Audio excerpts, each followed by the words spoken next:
partly sunny, dry, and 74. That's your latest Star Rock local weather. 96.5 The Wolf. WLWF Marseille. What are you doing? Listen to the radio. Best country on the radio. 96.5 The Wolf. A Starved Rock local station. Hear more of Starved Rock's Best Country after this presentation of 96.5 The Wolf Sports. Hall Red Devil Football is on the air, presented by Fiber Me Fast by Geneseo Communications. The Red Devils are brought to you by Connexus, First State Bank, and Friends of Liz Bishop. By Illinois Valley Credit Union, The Locker Room, and North Central Bank. By Rips Tavern and Spring Valley City Bank. By Tom Kammerer from Bureau County Sheriff and Town and Country Services.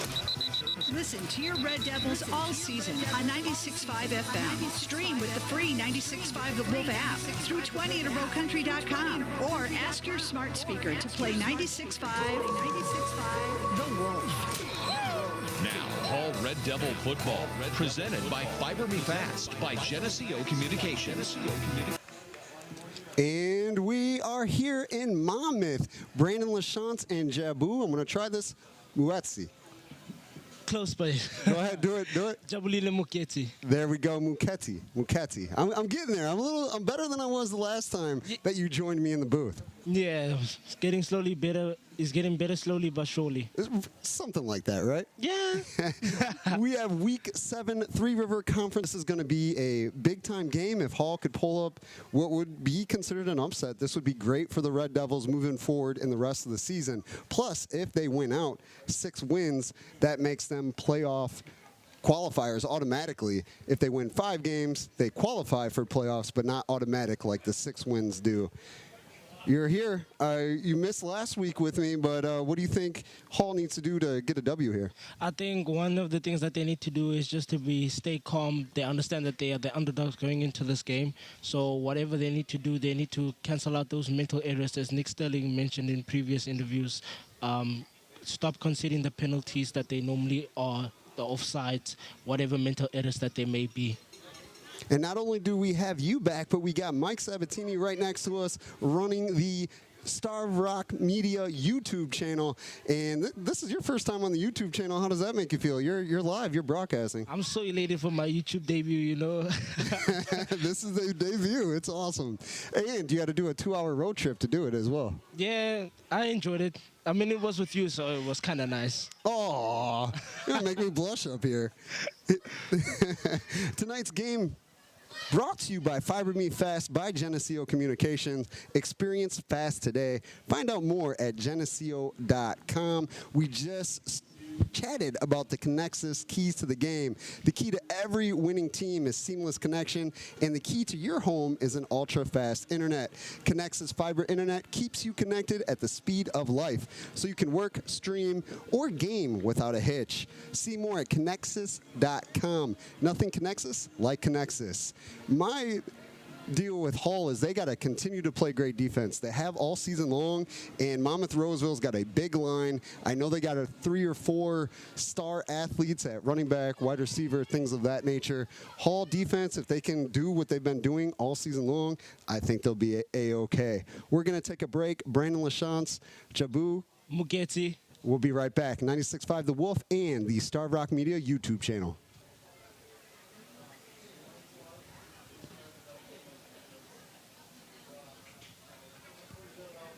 Invite you to be one. Hi, this is Steve Piano from Illinois Valley Credit Union. IVCU was established in 1955 to help the employees of Marquette Cement Company. 7 years later, IVCU is here to help anyone living, working, and worshiping in LaSalle, Bureau, or Putnam counties. IVCU probably serves over 4,000 loyal members, and you can be one too. Checking and savings accounts, credit cards, auto and personal loans, and more. Stop by IVCU in Peru or Princeton, or visit our website, ivcu.com. Celebrating 70 years of serving Illinois Valley. IVCU, you are who we are. Member NCUA.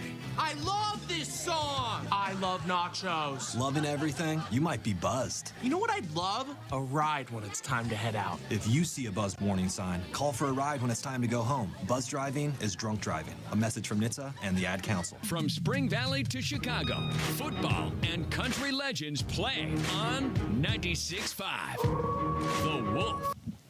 And we are back, 96.5 The Wolf in the Starved Rock YouTube media channel, Star Rock Media YouTube channel. Let me say that all correctly here.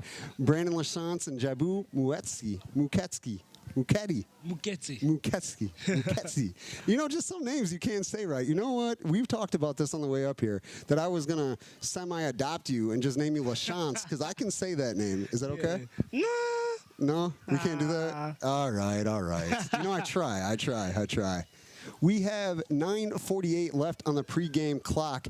One thing we do have to talk about coming into this game, star quarterback and senior Dylan Glenn suffered a knee injury last week. Believe in the first quarter, Hull had a 6-0 lead over Princeton.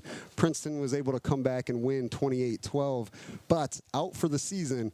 Aiden Redcliffe took the quarterback snaps for the rest of that game, but it seems like coming into this game, senior Braden Curran is going to take quarterback responsibilities. That is one thing about this Red Devils team. They got so many different athletes that they can plug and play. So whether it's Redcliffe, whether it's Curran, they got somebody capable behind center as quarterback. Yeah, I think that's what's important for this Red Devils team, especially coming in with this offense. I think they're the most dynamic offense I've seen so far within the high school region. So Brandon Curran able to take the snaps under center. So let's see what he has in store for us tonight. The game time weather brought to you by Town & Country Services. Whether it's hot, cold, dark, or light, Town & Country is doing whatever it takes 24/7. See everything they can do for you at towncountryservices.com. I just refreshed my phone. 66 degrees in the press box. I'm sweating. It's hot, but outside there is a nice little breeze. And this is beautiful October football weather. You want to get on the field? You want to play some football in this? Of course. This is beautiful weather outside. It is. We got the Monmouth-Roseville band getting ready for the pregame activities here. Got the cheerleaders. We got a band. We got flags. If you've not been to Monmouth-Roseville, they got a really nice field, a stadium feel to it. They got a blow up, is that how you say it? A blow-up football helmet out there. It's not a skeleton, you know, we're around Halloween or a pumpkin. They got a football helmet with the mighty T for the Titans on it. And we're going to go into the national anthem right now. As we're doing that, let's hear from Hall Putnam County head football coach Nick Sterling during our weekly interview.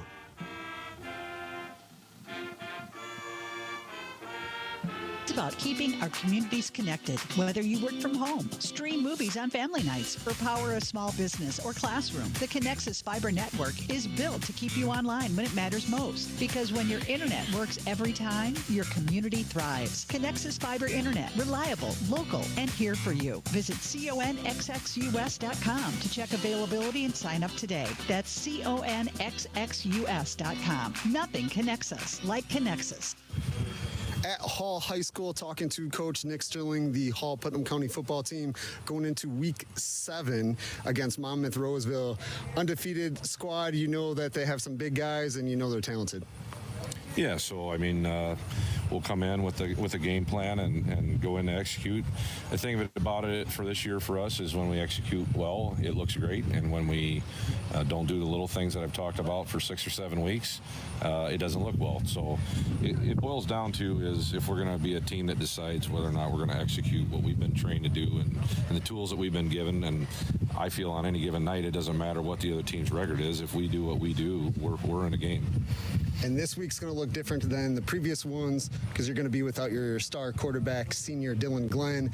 But as we've seen against Princeton, after he did get hurt, you know, guys stepped in, were able to take different roles. Yeah, and so if that's what it ends up being, that's what it'll be. I have not had confirmation from Dylan yet of where he's at. I know he had, doctor's appointments and stuff like that yesterday. I was busy today and didn't get a chance to check in, and my goal was to call tonight to see where he's at. But in the end, if he's not there, we'll make the next adjustment, and we'll do what we have to do to make it work. Although fell to Princeton, I mean, before that happened and, emotions and things changed in the game, you were right there with Princeton, and it showed that this team can battle with anybody. It doesn't matter who's on the football field. Yeah, I mean, without me getting into specifics, if you're a football person, you analyze the film, you see what we were doing, what they did, and what we typically do, and what actually developed through the game, I mean, one could argue that, we let one slip out of our hands there. So in the same respect, I know on the other side of the football, on the other side of the field, they would have been saying they did what they needed to do. So, right, it's always a coach's aspect, but we definitely let one slide through our hands with or without Dylan, right? So, yeah, it stinks losing your quarterback, right? But in the end, if you still do the little things and block things right and play defense right and make small adjustments, you should be able to work through and still win a ball game, and we didn't do that. And after a loss like that, going into a game like Monmouth-Roseville, I'm betting that they're pumped up and they're ready to play this. Yeah, I'm sure they are, and for us, we are too. For the biggest thing for me for last week is it forced the team to develop and grow to another level, right? And that's been the focus all week is, are we growing as a team? Are we growing as players? I know for some guys, their senior year, it's not probably the vision that they want to hear and see, but the reality of it is that's what we have to see is development of the players and development of the program with the goal of trying to win games, for the program and for the seniors. But just keeping that focus. And I felt, we learned a lot and grew a lot more just because of being backed in that corner. At this point, being 3-3, I mean, you win out your playoff automatically qualifier. If you win 2 more, then you're qualified for the playoffs. I know that's got to be something that's on your mind, or at least the player's mind, or it's got to be in the atmosphere. I mean, it's in the background, right? I mean, that's what high school football is all about, is are you going to make the playoffs or not make them? But in the end, we've talked to the boys all week. We're not a playoff team till we're a playoff team, so it's 1 week at a time. That was Hall Putnam County head coach Nick Sterling, who joins me every week to talk about these Red Devils. We are 3:30 away from the kickoff. Did not see the coin toss as we were, chatting and getting into the game, but as soon as they come out, we will do our coin toss, brought to you by North Central Bank. We got the Titans crew, the cheerleaders, everybody lined up as they run through the helmet and through their sign. I don't know if that's a train. It sounds like the trains that are outside my apartment, but that was a horn that goes with that as well. So what do you think, Jabu? I mean, this is going to be a solid game. We're week 7, and Monmouth-Roseville already in the playoffs with a 6-0 record. Hall 3-3. If they win out, they will automatically qualify. If they win 5, then they qualify. I think we're in for a treat of a game tonight because, Hall High School has got all to play for today. They're playing for their quarterback. They're playing for all of the injured reserve players that are there. So I think they're coming into this game pumped up and amped up, looking at that playoff spot. I couldn't say it better myself. I try and do my best. Definitely. And Jabu is an IVCC student and the goalie for the soccer team. How's the season so far for you guys, for the Eagles? Season's going well, I would say, in my opinion. I think now we're starting to gel sort of as a team now. We got a game coming up on Saturday, so which is technically tomorrow. But I think we, as a team, individually we're good, and on paper we are probably a good team. So I expect us to finish out the season with a bang. With a bang. And you're from South Africa. Yeah. Grew up playing soccer. Yeah. Or football. And then now you're getting into American football. I technically played rugby when I was younger, so. Oh, okay.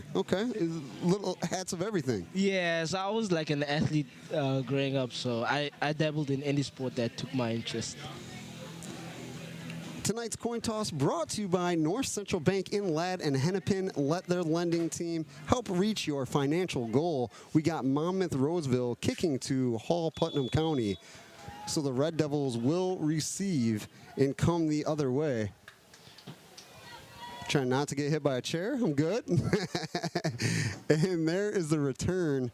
That is number 6, Hunter Edgecombe. He's going to get to the 30, and that's where he's going to be pushed out of bounds / slide there. Edgecombe, a senior. And with the injury to Dylan Glenn, we're going to see a lot of changes, a lot of, people in different formations, people in different positions. So we will call those out as we see them. So Hall is going to start on the 31. 1st and 10. Week 7 against Monmouth-Roseville at Monmouth. A 2-hour road trip. We actually passed the Hall buses on the way here. We waved. Yeah, we passed him.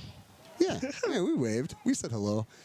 And there's Braden Curran, the quarterback, handing off to Aiden Redcliffe, but he's going to get tackled in the backfield. Lose maybe looks like 3 yards. They're now on the 28, and it's going to be 2nd and 13, or 2nd and 12.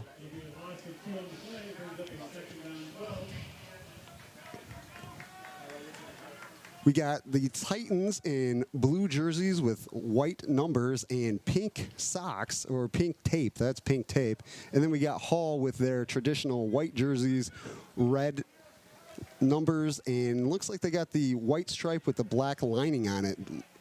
Both jerseys look awesome. Yeah, I'll definitely wear those on a casual day. Braden Curran, a pitch. And that's going to be, he's going to be stopped in the backfield too, but there's flags everywhere. And when I say he, that was Hunter Edgecombe who received the pitch. He was tackled by about 3 Titans, but there was a flag. And it's going to be holding against Hall. That was the mental errors that Nick Sterling was talking about, avoiding the penalties. And let's see where this night takes them today. So we'll see where they place the ball after the 10-yard walk-off. Actually, they're going to decline it. The flag was declined because then that would give them another down or another chance for the 3rd down or 2nd down. So now it's going to be 3rd and 15 on the 28 for the Red Devils. So Titans decline so they don't get an extra chance if they're not able to convert this 1st down. And there's a snap to Curran. He's going to throw. That's a screen pass to Aiden Redcliffe. He's going to get to, looks like, the 34-yard line. That has been a money play for the Red Devils. They've done that often, and big yardage and big touchdowns have happened from that play. Yeah, I think it's working for them. I think when we were at Kiwani, they did the same thing. They were able to get the ball to the screen, and they were able to move the chains upfield. So now it is 4th and 7. Aiden Redcliffe, who has been the punter for the last 2 or 3 years for the Red Devils, is going to give it a boot, and he has a great boot. One of the best punters I've seen in high school this year. We're 10-20 in the first. This is going to be the end of Hall's first drive as they received the kickoff. And the punt bounces at the 35, takes a Hall roll. That's going to go past the 20 to about the 19-yard line. So great punt, and then the great roll for the Red Devils. Great positioning, and let's see what this defense can do. They've been holding it down for the past few games. They can continue this momentum into this game now. And the kicks brought to you by Illinois Valley Credit Union, IVCU. Members can open a high-yield checking account that pays 3% interest with no monthly fees or minimum balance. If you live, work, worship in LaSalle, Bureau, or Putnam counties, you can become an IVCU member. So it's going to be 1st and 10 for the Titans on the 20-yard line. They did give it to them at the 20. And there is a handoff. They go up the middle with what looked like number 33, Landon Montroy. He's a junior, 5'11", 210. Wow. That's big. That's a big boy. He gets one as Hall was able to stop that drive or that momentum that it seemed like he had. He didn't get far at all. So 2nd and 9 on the 21-yard line for the Titans. And if I remember from the last few years I've been here, 6 and counting, this is my 6th straight year here, they are a run team, and they just ran for a 1st down. Yeah, he was able to get the ball. It was number 0, Nick Huston, able to get the ball, find the seam, and able to fight off the defenders eventually to get that 1st down. Senior Nick Houston, 6'1", 210. He's a beast too, and I know this guy. He can run. He can run the ball. We're at about 9 minutes. This is the Titans' first drive of the game. Started at the 20 after a solid Redcliffe punt and a great Hall roll. But here's Houston again. He's going to pick up about 5 on that one before the Red Devils bring him down. I see Jonathan Stunkel. He was in on the tackle. About 3 other Red Devils. So now it's 2nd and 5 on the 37. Titans still in their territory.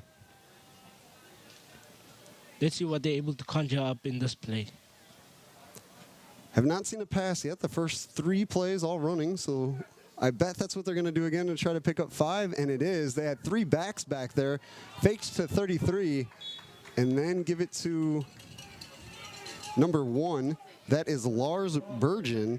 He is a junior, 6'2", 180. Tall, not as, girthy or wide as the other 2, but 6'2", tall. They're all big bodies. I mean, the run game is working for them. They always say don't fix what's not broken. So if they're getting to find the space, able to get the first down through the run game, then they should continue sticking with that. They picked up a first down on that run. So now they're on the 43, 1st and 10. There's another run up the middle, and he broke through the line. He's cruising to the left. Hunter Edgecombe tries to get him. He does push him out of bounds at about the 5-yard line. So he ran from the 43-yard line in Titan territory to the 5-yard line in Hall territory. Yeah, Nick Houston with the great play, able to find the space, able to find the seam, go to the left, and eventually get on the foot race with Hunter Edgecombe to pick up that first down and more. They're actually putting him on the 11. It is kind of hard for us to see angle-wise where they're at, but on the 11. So a 46-yard run for Nick Houston, right up the middle, broke through the line, but that is going to be a flag on the Titans. False start. I saw him jump immediately, and so did the ref. We heard the whistle. Yeah, that was almost an immediate decision by the ref. No hesitation whatsoever. So now it's going to be 1st and 15 on the 16-yard line. And that running game from the Titans can change things quickly, as they just showed. Yeah, I think that's a game changer. Dynamic play from Nick Houston, able to get that first down and more. Let's see the stout Hall defense do what they've done all season. There was a run up the middle, and they stopped that quickly. Yeah, that's that whole defense now. They're gaining their momentum in the game. They're able to settle in now. Let's see what they can do in the second down. And that run was number 1, so that was Lars Bergen again. So now they're flipping through Lars Bergen, Nick Houston, and Landon Montroy was the first one to receive a carry. So 3 guys have touched the ball so far. We have not seen a pass thrown or any keepers or anything from the quarterback. So we'll keep an eye on that, as I'm sure they'll change the game plan in this chess game. There's a throw right there, and that is to Lars Bergen, who's going to get through the 10. And that's quarterback number 5, Clay Castile. Yeah, Clay with the great play, able to get the ball and release it quickly to his wide receiver, number 1, Lars Bergen, with that screen pass. Beautiful play. So now it is 3rd and 6, actually 3rd and 7 on the 7. So really 3rd and goal in football terms. They're in the red zone now, so let's see what they're able to conjure up at the line of scrimmage. And here's Clay Castile. Looks like stopped at the 1. He gave it to Houston. He goes right up the middle, and he did get stopped. Looked like at about the 3-yard line.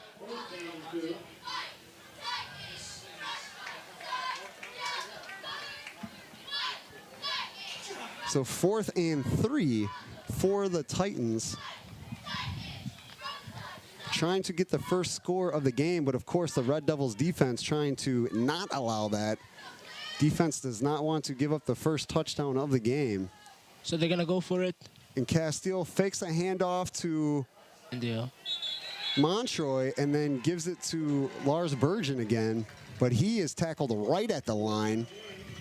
It looked like that was Jonathan Stunkel. Actually, it was number 5 for Hall, who is Hunter Corsellini. He is a senior, and he was right there. Great play by this whole defense, able to stop the running game, able to stop them at the goal line to eventually get the ball back and go on first down. So now Hall has the ball on downs, 1st and 10. 5:23 left in the first quarter, and that big defensive stop was exactly what the Red Devils needed to make sure they stay in this game early. You don't want to give up early touchdowns and then have to fight back. So to have the ball back after a defensive stop, that's huge. That's a huge confidence booster going into this first down. Let's see what they're able to do in this drive. Braden Kern, the quarterback, he's in shotgun in the end zone. That's a handoff. Hopefully they get out of the end zone, and they did. Maybe to about the 1. They had the ball on the 3, so they're going to lose 2 yards. But they did get out of the end zone, so it was not a safety. That's what Hall is trying not to do here, is give up a safety. Yeah, I think that's a great play by the offense, but defense got to it quicker than they did. So we do have a full referee staff of 5 IHSA officials. That is always awesome, as there is a legit shortage. I'm a referee, and it seems like every game we're down people. So it's good to see all 5 here in this varsity contest. And that, I don't know if Hunter Edgecombe just gets out of the end zone. He's still fighting for yards. A nice little nifty spin to get out of the end zone. Looks like he did pick up a yard too. Yeah, that was crucial as they were about to get him down, able to spin out of the tackle and eventually get a few more yards. Because he was touched in the end zone, and if he would have been brought down, obviously that's a safety. But he fought to get out of there. Yeah, I think that's what Hall does not want, that safety, those 2 points on the scoreboard to get them down. So I don't think they would want that. So let's see what they conjure up in this play. So 3rd and 11 for Hall on the 2-yard line in their own territory, trying to get the ball out of the end zone and continue to move it downfield. Braden Kern, the quarterback for the Hall Red Devils tonight, is in shotgun. And there's going to be a flag and an encroachment on the Titans. He's moving his hands like, hey, I didn't cross, but he did. He did. It was number 0. Nick Houston. We're saying his name all day, whether it's offense or defense, and getting flags thrown on him. But that does help Hall, as they're going to take the 5-yard walk-off. So now it's going to be 3rd and 6 on the 7-yard line. So the Titans helping out the Red Devils just a tad. We'll take it. They'll take it any day of the week. Kern in the shotgun. He has got 3 receivers. He's got Chase Sterling in motion to block. He's going to run up the middle, maybe gets a yard. He does. He does get that yard. Able to. So now they're bringing out the punt unit. And with Aiden Redcliffe's boot, hopefully they can get him around midfield. But he's kicking, he's deep in the end zone, only a few feet from the uprights for field goal kicks. We're under 3 minutes. We're still scoreless here. Hall's defense held up the Titans deep in the Red Devil territory, but now their offense could not get much going. Almost blocked, but Redcliffe able to get it off. It is returned at about the 38. He's tackled real fast from Hall's number 24, Alec Cook, who I just spoke to actually for the podcast, Edge of Your Seat podcast. He was a great interview. I also talked to Braden Kern, Jack Kern, and Aiden Redcliffe. It was a pretty awesome meeting with them. I went to practice, and that's when I did the interview with Nick Sterling. It was a great atmosphere, and knowing the competition that was ahead of them, they were ready to go. Yeah, I think the spirits were quite high amongst the boys. So let's see how those spirits from training can come into this game. So the Titans 1st and 10 on the 37, 2:44 left in the first quarter.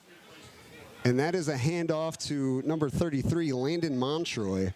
Again, Landon Montroy, Nick Houston, and Lars Berggren have done most of the damage here for the Titans offense.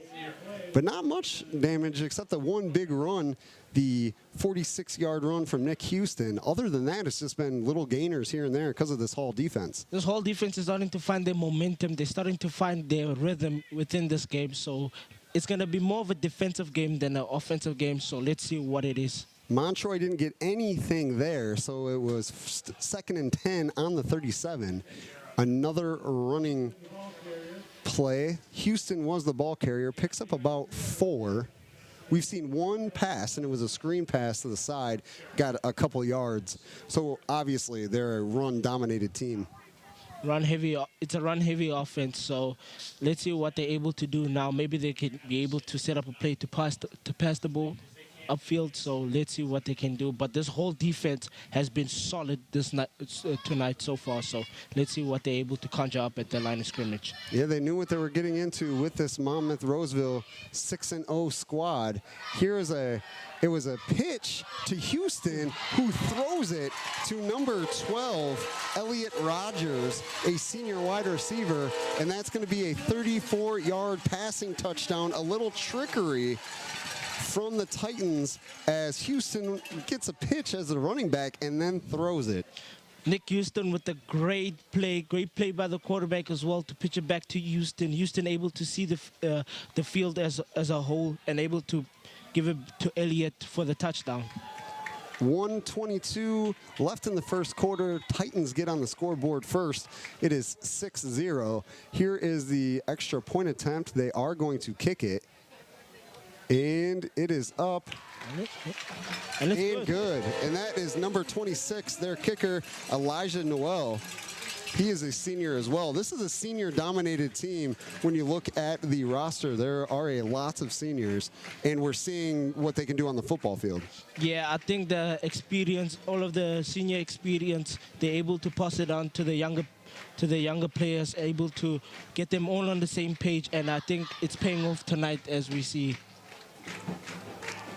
Hall is got a few awesome seniors as well, senior led, and they will, show what they can do here as they get another opportunity to try to move the ball down the field. They've been stopped short the first two possessions and forced to punt. But, things can always change in a football game. Yeah, I think it's only a one-touchdown game so far, so it's too early to tell what the game will be like. So let's see. 1:22, and we have a kick as the Titans going to kick to the Red Devils after scoring a touchdown. All kicks brought to you by Illinois Valley Credit Union. And all touchdowns brought to you by Edward Yock for Bureau County Sheriff. Here is the return. That's Hunter Edgecombe. He's going to get to about the 27-yard line before he's brought down to a knee. Good play by Hunter Edgecombe, able to find the seam, but unfortunately stopped at the 30. Touchdowns brought to you by Edward Yock, Republican candidate for Bureau County Sheriff. With 34 years of law enforcement experience, he's the right person for the job. Vote Edward Yock for Bureau County Sheriff. 1st and 10 on the 28. That's where the Red Devils will start. Brandon Lachance, Jabu Muketsi on 96.5 The Wolf and Starve Rock Media YouTube channel. For this season, this is my YouTube channel debut as well. Been on before, not this season. Jeremy Aiken and his guys for the LaSalle Peru Cavaliers, they hog all the YouTube channel time, so we're stealing it this week. Yeah, we have to have our moments to shine. Yeah, of course. We got to shine too. That run is going to get to the 31-yard line, 2-yard gainers, or 3-yard gainer actually. So it's going to be 2nd and 7 on the 31-yard line. We are under a minute, ticking the seconds away here in the first quarter. Braden Curran, usually a running back, but after the injury to Dylan Glenn, season-ending injury last week, he is stepping in as quarterback here. He's in shotgun. He's going to fire. Finds in the middle of the field, that was Chase Sterling. He had 3 Titans around him. It does go in his hands, but he drops it with the pressure. Yeah, good play by Aiden to able to drop back and get the protection by his offensive lineman to be able to throw that ball. Sterling, although only a sophomore, has been a key piece to this Red Devil team on offense as a tight end and the defense as a linebacker. He has been a pretty big deal. I think we can see what he means to the team, what he brings to the team, and how much his coaches trust him both on offense and defense. I said linebacker, but I think he's usually on the line. But he's all over the place, and he's fast for a sophomore. The big kid who loves playing football. Here's Braden Curran back in the shotgun, 3rd and 7 on the 31. Here you go, he's looking to throw. He's lofting that one up to Sterling. Sterling, it bounces out of his hands, but he was pressured very tightly by number 26, Elijah Newell, who is the kicker for Fieldcrest. That was great coverage. Yeah, great coverage by the defense, able to see where Chase Sterling was and able to eventually get the ball out of his hands. A great play by the quarterback, Brandon Curran, able to drop back. His offensive line gave him space and time to be able to throw that ball, but it was just not meant to be. I like what the Red Devils are doing here, throwing the ball, getting the defense out of the mindset that all they're going to do is run. Smart move from the Red Devils. We will see that come to fruition here in this game, I'm sure. There is the punt from Redcliffe. There's a flag. It was picked up at about the 37. The Titans are going to get to about the 28, and there's another flag. So we got 2 flags on the field. We'll see what happens here. If one is against each one, then they write each other off. If one's against the Red Devils and one against the Titans. So we'll see what happens here. I think the first one was a beanbag. It was a block in the back. It was a beanbag now that I see it, but it is Breast Cancer Awareness Month. So you got pink flags, you got pink beanbags, you got pink everything. So everything's just pink. Yeah, so because she's got a pink flag right there, and he has a pink beanbag. So yeah, it's not hard to get confused. But that was a block in the back was the call against Fieldcrest. So we're going to go 15 yards from where the block happened, which was at about the 27-yard line, actually the 25-yard line. So we are going to be at the 38, 1st and 10 for the Titans. That was a nice return by number 12, Elliot Rogers. He is a senior for the Titans. But a block in the back sets them back 15 yards.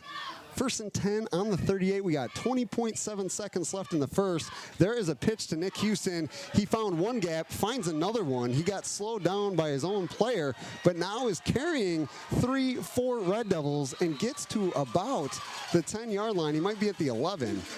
Yeah, good play by Nick Houston. Pitched it. He got pitched back by his quarterback, able to find the space on the right-hand side, able to find the seam. Is a tough man to get down at the end of the day. So had 3 or 4 whole defenders on him, so he's a tough man to get down.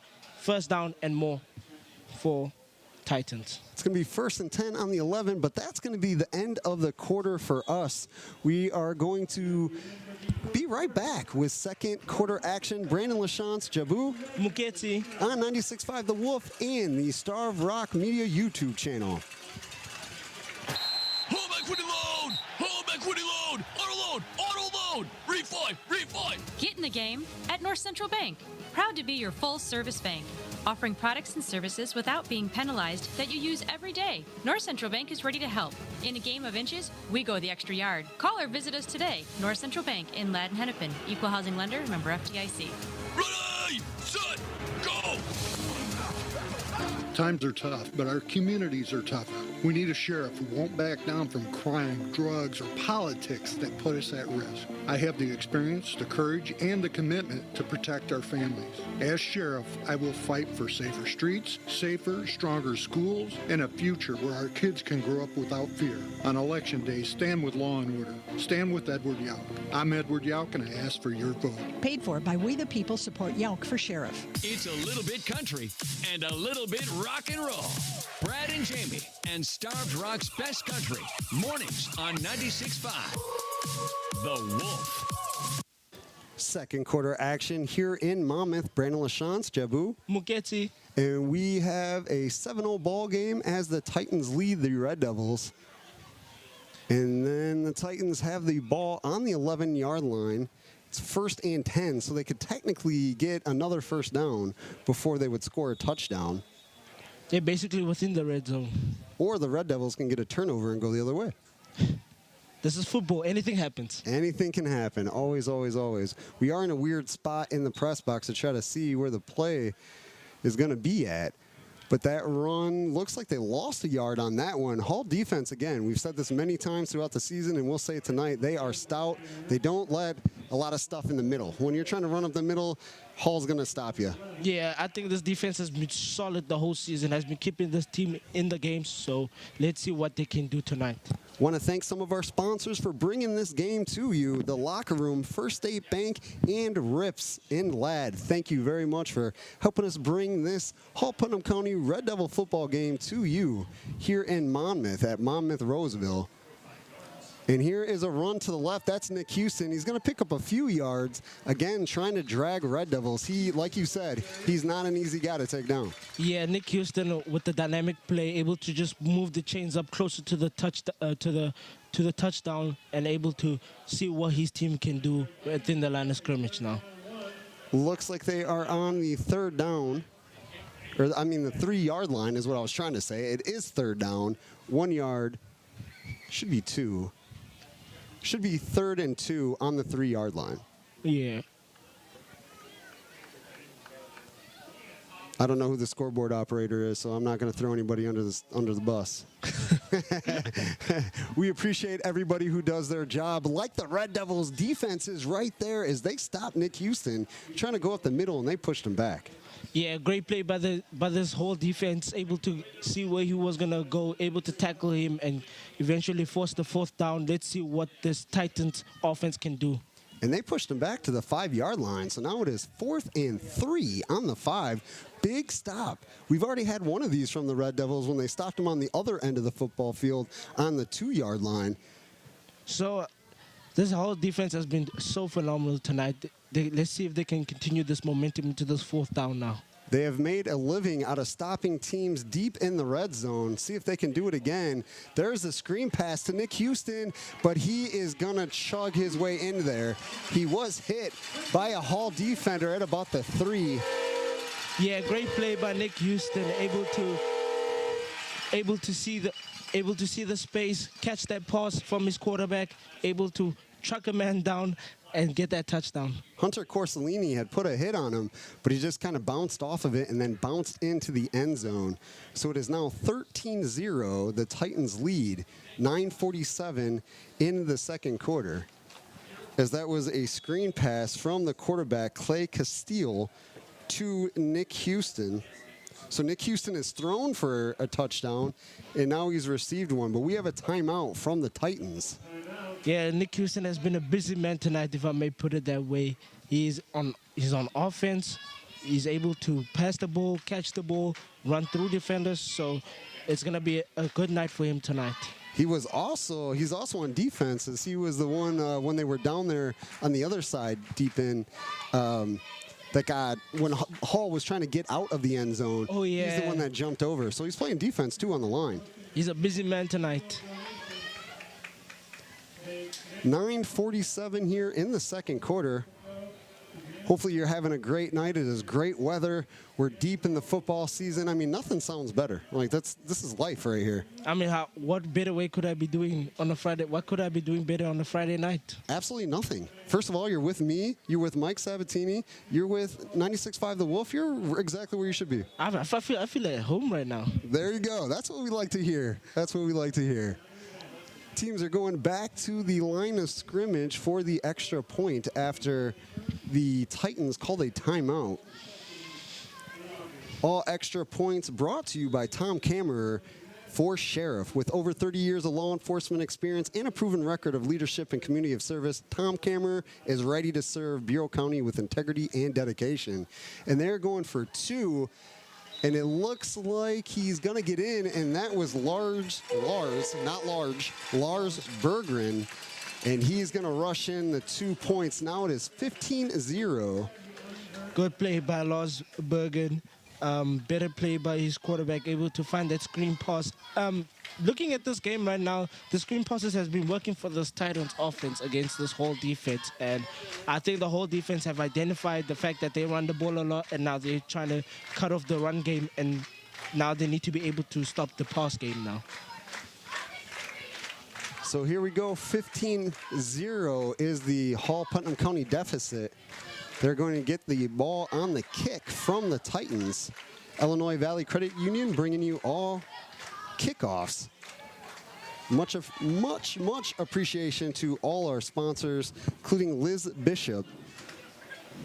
Friends of Liz Bishop sends wishes to all high school students and athletes this season. Study hard, play hard, and know that your community supports you. And their kicker, number 26, Elijah Newell, has shown that he's got a boot, too. I'd still choose Aiden Redcliffe over him, but he's got a nice boot as well. Yeah, Aiden Redcliffe has got a boot himself, if I may add to that. And Hall's just going to jump on it as it goes right to kind of like a midfielder. If we're talking soccer, I mean, he was kind of like a midfielder just there, and it bounces off his chest, and he bounces on it. That was number 30, Colton Crowther. He is a junior for the Red Devils. So they are going to get the ball, it looks like at about the 33-yard line, 1st and 10 for the Red Devils. Brandon Lachance and Jabu on 96.5 The Wolf, Starved Rock Media YouTube channel. I'm so excited for my YouTube debut. So. It is pretty awesome. We try to bring you the game in any way possible. That was a fake handoff to Aiden Redcliffe. Braden Kern is running down the side. He might break loose. He is at the 10-5. That is a touchdown. He started at the 33-yard line in Hall territory. Fakes a handoff to Aiden Redcliffe. The defense went after him in the middle of the field. Braden Kern takes to the right side and gone. Yeah, great play by the quarterback, able to find the space, eventually identify what formation the defense was in, and able to capitalize on it. What a great run. Immediately, as soon as he passed the last defender, he put the burners on it, able to run through. 67-yard touchdown run from Braden Kern, well designed. The handoff had me bit. Like, I was looking at Aiden Redcliffe in the middle, and then all of a sudden I see Braden Redcliffe part the ways, and he's gone. Braden Kern parted the ways. I thought Aiden had the ball for a minute, and then I realized the quarterback had the ball a second later. So now they're going for two. I just got the Braden mixed up. We both did it, but hey, Braden Kern, 67 yards. And now he's passing for a 2-point conversion, but that is going to bounce out of the hands of Aiden Redcliffe. So Braden Kern, 67 yards, fakes a handoff, goes himself, and puts on the burners. And boom, 67-yard touchdown. Hall back in this game. Yeah, this whole offense is starting to find their rhythm within the game, and I think that's going to be crucial going forward in this game. So if they want to be able to come up with a victory. 15-6, the Titans lead with 9:36 left here in the second quarter. Huge play from the Red Devils. That was absolutely amazing. The touchdown brought to you by Edward Yock, who is a candidate for Bureau County Sheriff. There was no red zone needed for that one. He 33-yard line in their own territory, and just boom, gone, end zone. That's what the Red Devils coaching staff, the players, us in the press box, and of course you watching on Starved Rock Media YouTube channel love to see. So we're gonna have a kickoff from Hall to the Monmouth-Roseville Titans after that amazing touchdown. We're going to be talking about that for a couple weeks, because the play was well done, the blocks was well done, everything that you needed to make that successful happen for the Red Devils. The Titans are going to take that at about the 22-yard line and get past the 40, brought down at about the 42 or 43, and that was number 26, Elijah Newell. He's been doing a little bit of everything, kicking, running. He's been playing defense as well. They got a lot of guys that play both sides and do everything. Yeah, I think one of the things that Nick Sterling put in his pregame interview was the fact of execution, was executing each play to perfection and what they're able to do as an offensive side. So let's see what they can do now on defense. You are correct, and that's exactly what they did. Shout out to Fiber Me Fast by Geneseo Communications for bringing us this game tonight. There is a run up the middle, going to get to about the 50. He started at the 42, and he gets exactly to the 50, so an 8-yard pickup, and that was 33, Landon Montroy. Yeah, able to find the seam, able to find the space, and he capitalized it to move the chains upfield. And again, the Titans have 3 guys that they have no problem handing the ball off, and that's junior Landon Montroy, who just took one. We had Lars Berggren, who scored the 2-point conversion. He's a junior. And senior Nick Houston, who we've said his name a million times because he's doing everything. And here he is here. He breaks through the line to the left side, and that's going to be a 50-yard touchdown for Nick Houston right as I'm saying his name. Yeah, great play by Nick Houston, able to find the space on the left-hand side, able to catch this defense off guard, and able to turn on the afterburners and go straight to the end zone. Touchdown. He's fast. He's fast and big. So he bounces off people, he drags defenders, and if you give him the open field, he's gone. He's gone. And you can see by this play right here what he was able to do. But it looks like there's a flag, and there is. We're talking about the touchdown and looking at each other, and then all of a sudden I look and everybody's running backwards. We have the referee at the about 43 is going to put it at the 45. So they're only getting 5 yards off of that after a flag. So we take that touchdown away. Sorry, Nick Houston, but we didn't want to give that to you anyway. As the flag brings them back to the 45-yard line. They are in Hall territory now, but touchdown avoided, gone. And here's almost the same play, but that was Landon Montroy. Bounces to the outside. Hall takes him out. Almost a first down. Almost. But they're not going to give it to him. Looks like they're going to give him 9 on that as they are at the 36-yard line. So they have found something in the Hall Red Devils line on the right side, and they continuously are going that direction. And we already know this is a chess game, and Hall will doctor that up and not let that continue to occur. But here's Houston going to the right side, breaks through the line, and this is going to be a touchdown of 36 yards unless we see a flag. I'm looking this time around. 36 yards. Almost the same play, but on the other side. Yeah, able to find this.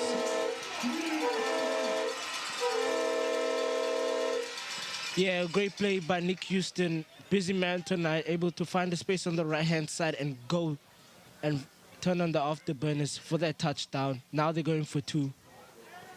It is now 21-6. See what they do here.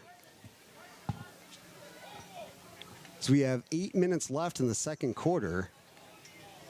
Had a 50-yard touchdown taken away from a flag.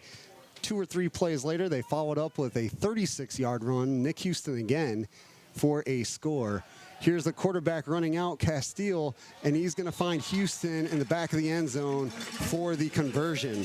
So Clay Castile finds Houston, 2-point conversion to make it 23-6 with 8 minutes left in the first quarter.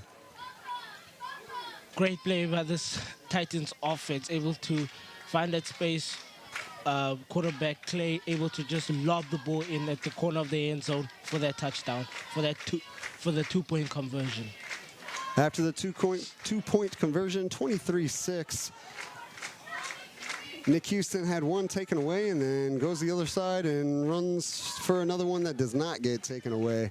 He has been part of every single touchdown, every single one, I mean 3 of them. As he threw for the first one, he caught the second one and then ran for the third one. So he has thrown, caught, and rushed for a touchdown, the first 3 scores for the Titans.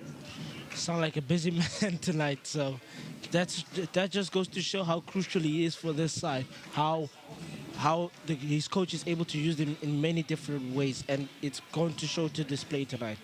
And Hall knew what they were getting into against Monmouth-Roseville, but they've come out ready to play. They've looked strong throughout. Monmouth-Roseville, just a couple big plays. Hall had a big play of their own as Braden Curran ran for a 67-yard touchdown at 9:36 in the second quarter. So just a minute and a half ago, but it seems like 3 years ago as the clock has been stopped a few. Sorry, watching the return as Hunter Edgecombe is making some nifty footwork moves, going back and forth, trying to get the Titans to miss him. But he is going to be pulled down at about the 17, 18-yard line. He was trying to find a room, so he was avoiding people going side to side. But unfortunately, he couldn't find a gap. Yeah, I think that was going to be a great return if he was able to find the gap. And we have an official's timeout with 7:41 And you know what? This seems like a great time for us to take a break. Brandon LaChance and Jabu Muketi on 96.5 The Wolf and the Star Rock Media YouTube channel.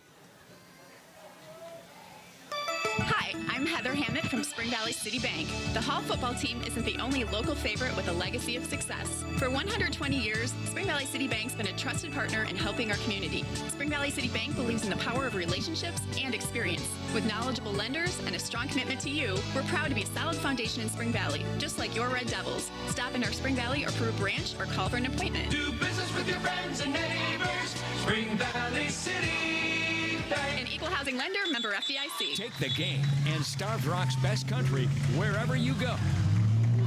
Download the 96.5 The Wolf app today. The first play of the Red Devils' next drive actually loses a yard as Braden Curran, I think there was a little bobble on the snap, or on the handoff, so he takes it himself, tries to go up the middle, but the Titans defense right there. So it's going to be 2nd and 11 on the 17-yard line. Definitely want to shout out Spring Valley City Bank, who is a proud second quarter sponsor for the Hall Putnam County Red Devils. Braden Curran in the shotgun. He's got 3 receivers to his right, but he's going to keep this himself. They were actually receivers with the left, and he ran to the right. And he's going to pick up about 6 yards, maybe 7. They're going to give him 6. A smart move. Again, receivers were on the other side. Didn't know if he was going to throw like he had been the last drive. So he's already got people thinking, hey, what are we going to do here? Yeah, I think that's the confusing. I think that's the surprise element that they have going for them. They're able to conjure up trick plays and see what they're able to do now at the line of scrimmage. So now 3rd and 5 on the 23-yard line. The Red Devils are in their territory. 6:20 left in the second quarter. Here's Curran in the shotgun, same formation as before. He's going to fake handoff to Aiden Redcliffe, get a couple yards, and that's Nick Houston, the guy who has scored 3 touchdowns for the Titans, and he makes a big stop. Yeah, big plays on offense, big play on defense. Nick Houston with that crucial stop for this Titans defense. Let's see what the whole Red Devils can do here. So now it's going to be 4th and 4 on the 25, and it does look like Aiden Redcliffe is coming out to punt the ball. He's got a boot to him, to be fair. He can kick, but they are deep in their own territory. They do not want to give the Titans the ball there. So then instead of trying to go for it, let's kick. And he does get a great kick. It's going to hit at about the 50-yard line, and another Hall roll about the 29. Titan fans yelling at the returner to touch it so it doesn't continue to roll. But hey, you don't want to get hit. You don't want to fumble. You want to be safe sometimes too. Yeah, I think it was a wise move by him not to pick up that ball. So let's see where they start. And plus, as a Hall Putnam County Red Devil Radio, I mean, we will take the roll. Add yards that you got to try to pick up. Yeah, I think that worked in favor of whole defense. So this defense has been crucial tonight, so let's see what they're able to do. So they are on the 29-yard line. They got a jumbo or punched-in line, and they're going to get almost a first down. I'm going to say about 8 yards as Landon Montroy runs up the middle. They got everybody bunched in. That's the word that I was looking for. A bunch set is they got everybody right. They don't have any wide receivers out. They have one tight end that is a little bit out. Now we have a receiver in number 12, but one receiver and everybody else is right there, and this is going to be another handoff right up the middle. That's Montroy again, and he's going to pick up a first down as he gets to about the 44-yard line. I think this offense is a very run-heavy offense. So now they're doing what works for them best, able to move the chains up the field. Want to thank Michael Redman, who's back at the studio, pushing the buttons, making us sound good, and he's got to do a lot of work to make me sound good. So much appreciation to Michael Redman, and of course we got Mike Sabatini on the camera here, helping us with Star Rock Media YouTube channel. Hopefully you're enjoying the show as we get to steal the camera and Sabs from the LP crew. and 103.9 WLPO. They are on the radio. Make sure you tune in to catch the Cavaliers. And Princeton is hosting Mendota. That's Lucas Burris. And we got Grady Jones, a Mendota senior, in on the coverage there. Make sure you check out those games. 99.3 WAJK for Princeton. 4 minutes left in the quarter here, and that is number 1, Lars Berggren. He's going to get maybe 3. They might give him 4. Oh, I think they're being generous, but they're going to give him... Nope, now he's moving back. I was like, okay, there we go. Went from 4 to 3, or maybe 2. I was watching both sideline refs, and they were in different spots. Then the marker guy was in a third spot. So I was looking at 3 different, okay, we're going 2, 3, 4 here, but now it's 3rd and 1 on the 48. But that is going to be offsides on Hall, as just jumped over the line, was ready to make a tackle, but just a little anxious. Yeah, number 64, Justin Dundon, with the mental error. His teammates letting him know what he done wrong there. On that mistake, so now they've set them back a further 5 yards, getting that first down for that Titans offense. First down from the penalty. We are ticking under 3:20 left in the second quarter. 1st and 10 on the 43 for the Titans. And that is going to be a fake handoff to Landon Montroy, and Nick Houston battling, fighting, just pushing his way to pick up, looks like about 6 yards. Yeah, he's a tough man to get down, Nick Houston. You need 4 defenders to take him down, but this whole defense has been holding strong so far, so let's see what they can do. They give him 6, so 2nd and 4 on the 37. I wonder what his yards after contact would be, because he's every single run, he gets hit and picks up yardage every single time. Yeah. 2nd and 4, 2:35, second quarter here. And that is going to be false start by the Titans. The wide receiver throws his hands up, but yes, buddy, I saw that. You were already moving before the ball was up. He was too eager to get to get into the end zone. He's doing the what I call the LeBron James. Every time a flag or something happens against you, throw up your hands and move your head like it wasn't me. But that's the culture. You see it everywhere in sports. Doesn't matter what level. And he did it, so I'm not trying to call him out. I mean, you can see it on the YouTube channel. He did the shake and put his hands up. But you also saw him go off sides. Not picking on the kid. I'm just saying what I see. 2nd and 9 for the Titans. 2:32 as the clock was stopped. That's going to be a handoff to Landon Montroy, a stiff arm to a Hall player, and then pushed out by Jack Curran, and he's going to get to the 30-yard line and pick up another first down. Yeah, great play by number 33, able to find the seam, able to find the space, and had a defender in front of him, so able to stiff arm him off and get that first down and more. Pushed out of bounds, so it stops the clock at 2:25.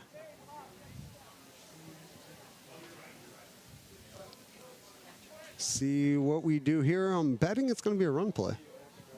Yeah, I'll put my money on it. Here we go. Oh, there was a jump from the Titans.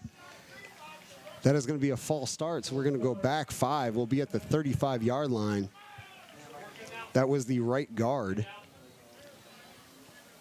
This is a game of chess so far. It's been a game of mainly mistakes so far, so let's see what they can do at the line of scrimmage.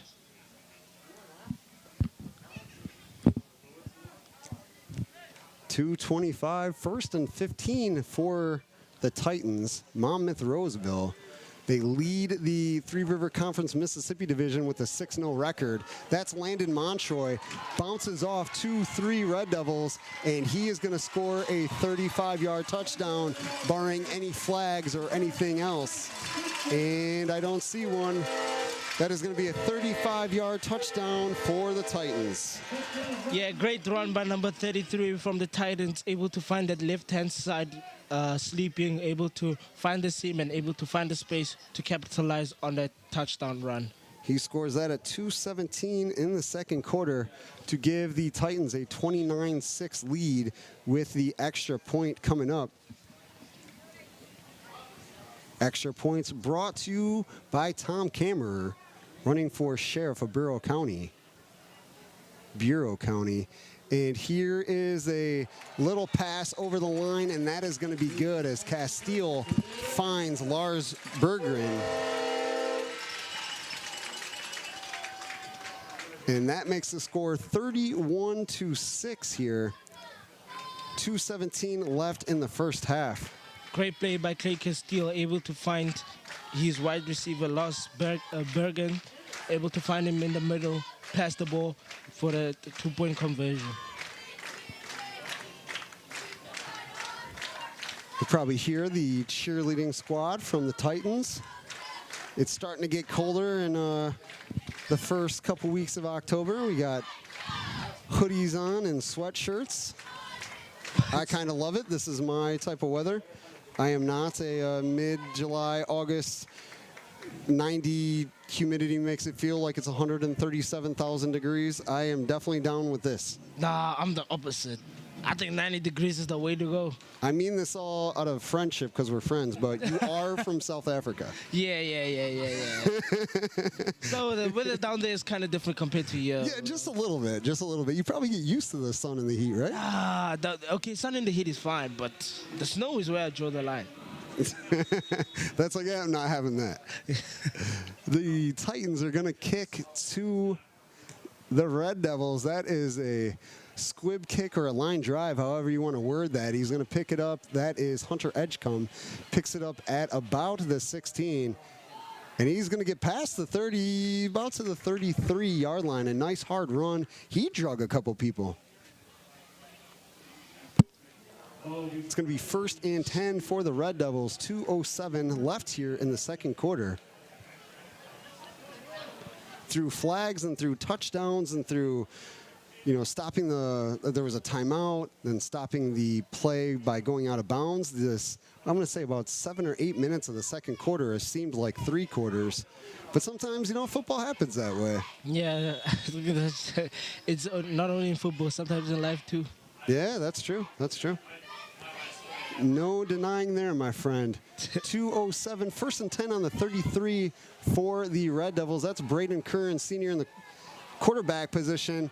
I see a flag. It might be a hold, but Braden Curran's going to try to run anyway. Finds a gap, moves to the left side. If the flag is not against Hall, that's going to be a 12-yard pickup, but it is a holding against Hall. So instead, they're going to go 10 yards the other way. Usually when the flag gets thrown where it was thrown, right by the line, on a running play or as a quarterback's trying to buy time to make a throw, that's usually a hold. It's a holding call. I think the one key thing that Nick Sterling is going to have to go into the changing room at halftime to speak to his men about is execution. And that's the one crucial part that they'll be lacking within this game. So let's see if they can fix those errors. If they could execute every play like they did that 67-yard touchdown from Braden Curran, they would be A-OK, but that is difficult against this Titans defense. We've talked about the offense and Nick Houston and what they've been able to do, but they have a pretty stout defense as well. Yeah, I think this defense has been good tonight also. As much as Titans defense has been good, the Red Devils defense has also been good tonight. So we have seen some great defense from both squads. That looks like Aiden Redcliffe right up the middle. And he picks up a yard. They're going to be on the 25. It's going to be 2nd and 19. Holding calls, 10-yard penalty. Those will kill you every time.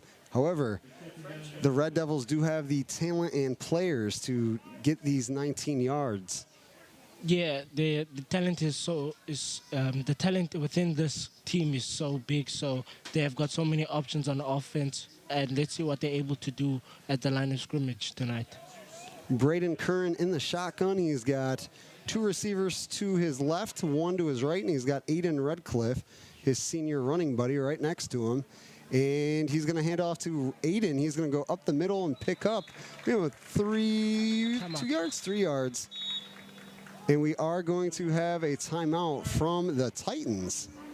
So 59.8 seconds. It's going to be 3rd and 16. Yeah, this whole offense has been good tonight. Has been slowly but surely gaining their momentum. A few punts on the last few drives, but I believe that they can be able to find their rhythm within this game. Let's see what Aiden Curran is able to do at quarterback. And if I remember right, I think the Titans do have one more timeout left. So if they stop the Red Devils from getting this 3rd and 16, they could possibly call another timeout. Because what they're trying to do is, I guess, score one more time in the second half, try to force a running clock once you're up by 40.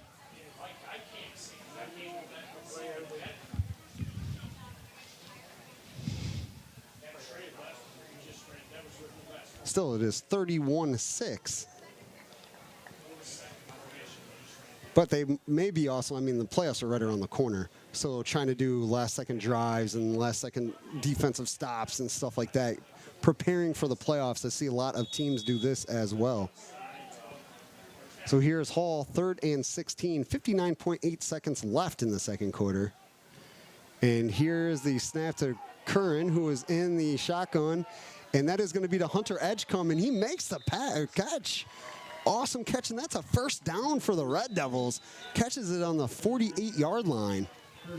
What a great play by this whole offense. As I was saying before, they're able to find their rhythm now, able to get that first down and more by Hunter Edgecombe, both on defense. He's both on defense and offense. He's showing tonight why he is valuable towards this team. And now we have another timeout this time on the Hall side, as we have 47.5 seconds left in the second quarter. That was an awesome grab from Hunter Edgecombe. He was defended pretty well by the Titans, and he was able to snag it and then come down for a couple yards even afterwards. They're going to give it to him on the 47. Pretty impressive. Pretty impressive catch, able to beat it at the highest point and come down with the ball at the 46. So let's see what they can do now. Shout out to Fiber Me Fast by Geneseo Communications for bringing this game to you. Experience fast today. Find out more at geneseo.com. I hear an airplane or a helicopter. Something? Something like that? I think it's a helicopter, if I'm not mistaken. We having drive-bys? 47.5 seconds. 31-6 is the Titans' lead over the Hall Putnam County Red Devils. And when I said drive-by, I meant flyover. That's what I was trying to say. I had to think about that. I was like, no, not a drive-by. Not a drive-by. Flyover. 47.5 seconds, 31-6. But it is 1st and 10 after that great grab from Hunter Edgecombe for the Red Devils. They're on the 47-yard line, still in their territory. And here's Braden Curran in the shotgun. They are throwing a lot with him, which is great to see because he can do that, pull the ball in and run. He's going to get tripped up, a shoelace tackle, but gets to the 45. And I think we're going to have another timeout from the Red Devils, and we are. 35.2 seconds. So a lot of timeouts here at the end from both squads. Great play by Braden Curran, the quarterback, able to sell that he was going to pass the ball, because for a minute I thought he was going to pass the ball, but able to find the space, able to use his legs. That's what he's good at, able to use his legs, find the space, and get that all-important yards to be able to move the chains up the field.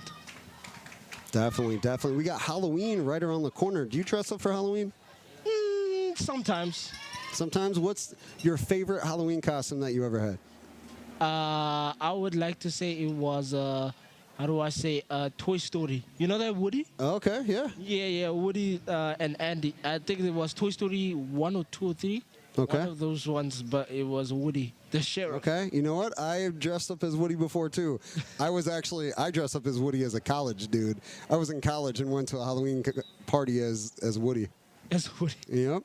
So, hey, we had a costume in common. When I was a kid, though, I was a Teenage Mutant Ninja Turtle like every year. I was Donatello, I was Michelangelo, I was Raphael, and Leonardo. I was all of them.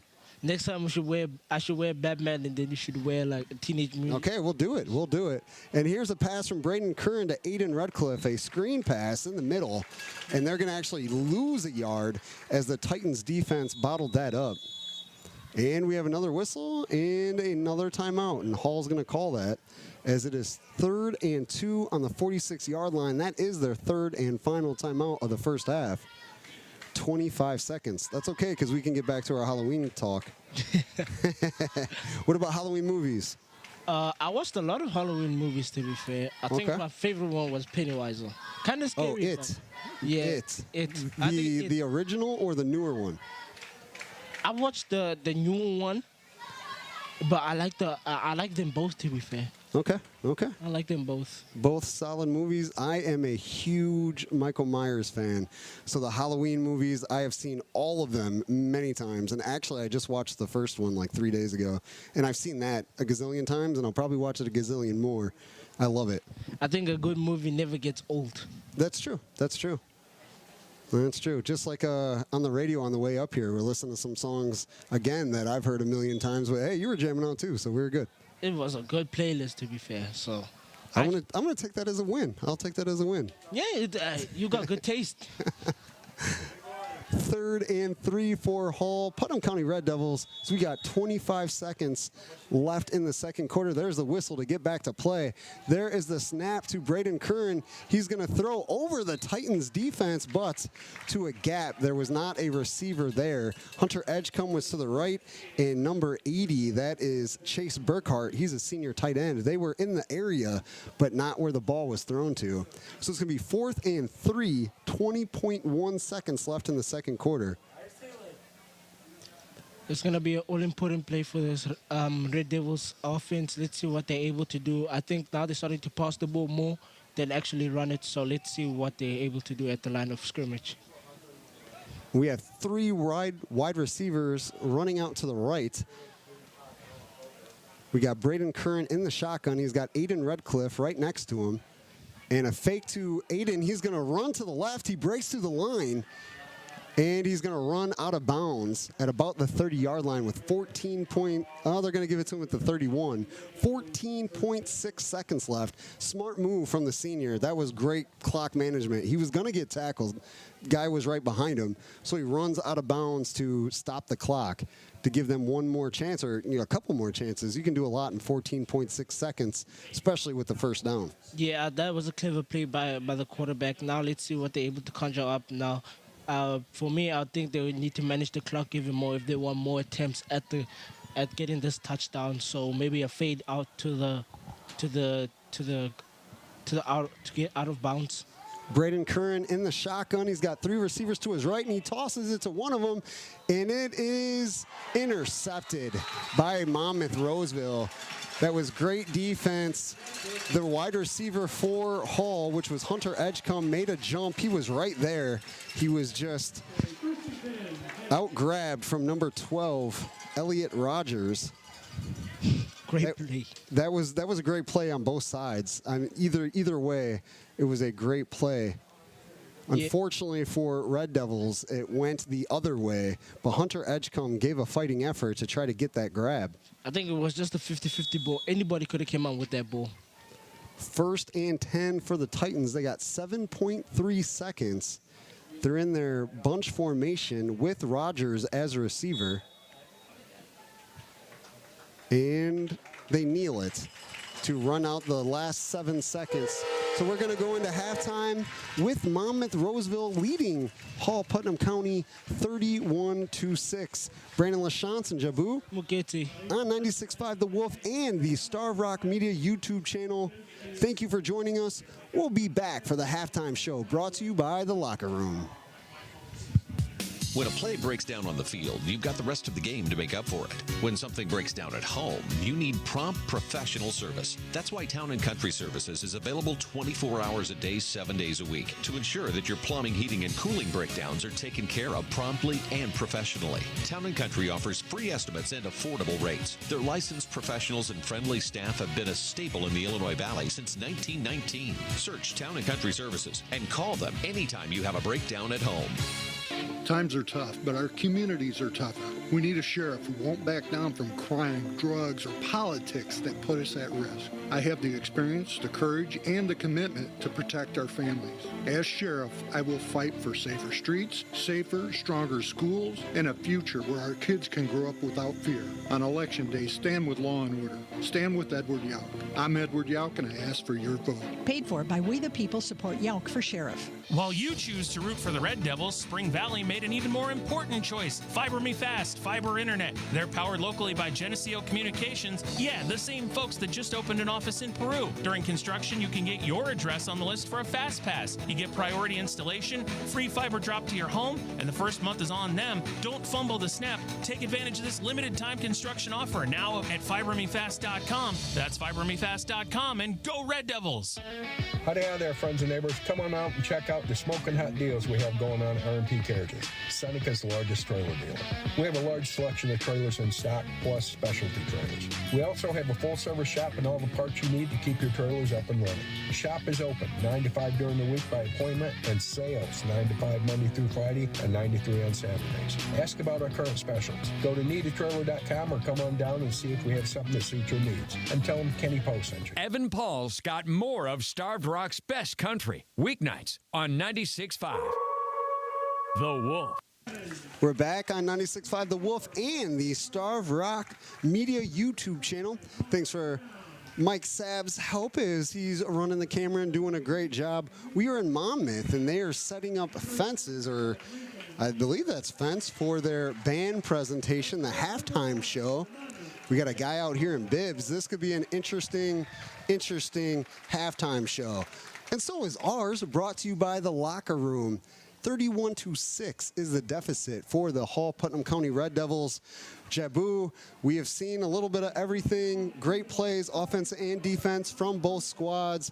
Unfortunately, Hall has been on the not great side of a lot of them. Yeah, I think the number 0 from the Titans, Nick Houston, able to get amazing runs, able to find his space, able to capitalize, as well as their quarterback, Clay Castile, able to find those screen passes to Nick and able to find his other wide receiver, Lars Birkin. So it's been a good night for the Titans, but the whole defense has been holding it down for them, has been keeping them within reasonable reach of them coming back. The Hall Halftime Show brought to you by The Locker Room. As the teams head to The Locker Room, you should too. For all your sports gear, go to The Locker Room online and on East St. Paul Street in downtown Spring Valley. Let's go over the scoring plays.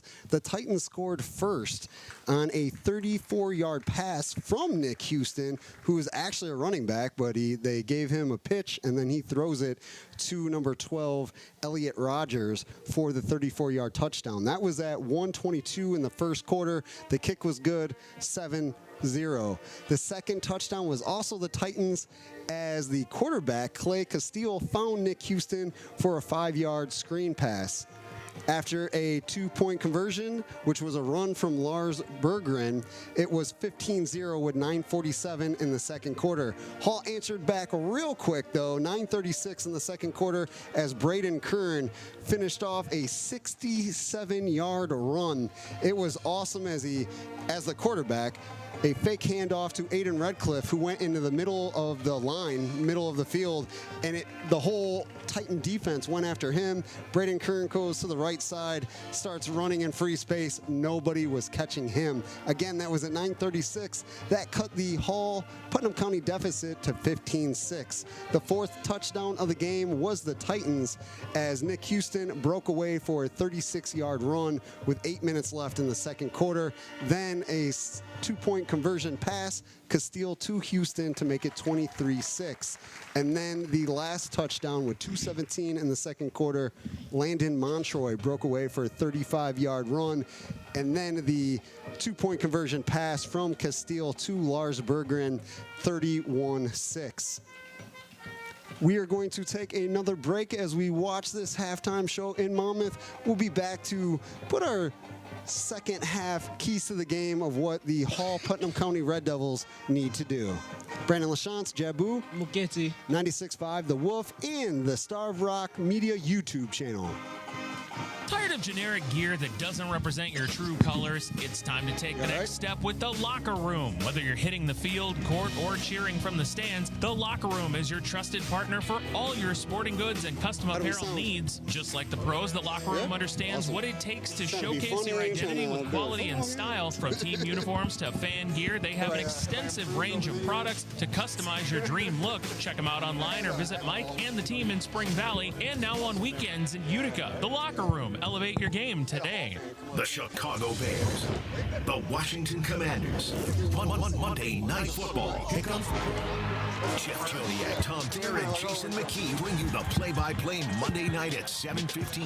Bears and Commanders. Monday Night Football. Network coverage begins at 5 on the Chicago Bears Radio Network. Illinois Valley Credit Union proudly brings you Bears Briefs. Find them in Peru and Princeton, on Facebook, and at IBCU.com. And hear your Bears on their Starved Rock Radio home, 96.5, The Wolf. Well, this is it, folks. 10 seconds left. Fourth down. Lifetime of Smiles and their all-stars of Dr. Ed, Dr. Pat, Dr. Lee, and Dr. Ken are down to their final chance, with the Academy Creeps looking to seal the victory and ruin Smiles as we know it. Let's go to the huddle. Come on, guys. We can do this. You know the plan. Brush on 3. 1, 2, 3, brush. Lifetime of Smiles to the line of scrimmage. Set. Floss every day. Hut, hut, brush. And here we go. Dr. Ed lets go. A magnificent pass. It's in the air. In. Dr. Ken comes down with it. He's got one man to beat. There's a block from Dr. Pat. Touchdown. A lifetime of Smiles. Cleanings, crowns, fillings, and more for everyone. Dr. Ed wins. Dr. Ed wins. Dr. Ed. What? Your next patient is here. I just had the most wonderful dream. For a game-winning smile, you've got to see Dr. Ed, Dr. Pat, Dr. Lee, and Dr. Ken at a lifetime of Smiles in LaSalle. Same-day crowns, implants, root canals, extractions, Invisaligns. They do it all. Oral surgeons, endodontists, periodontists, or pediatricists.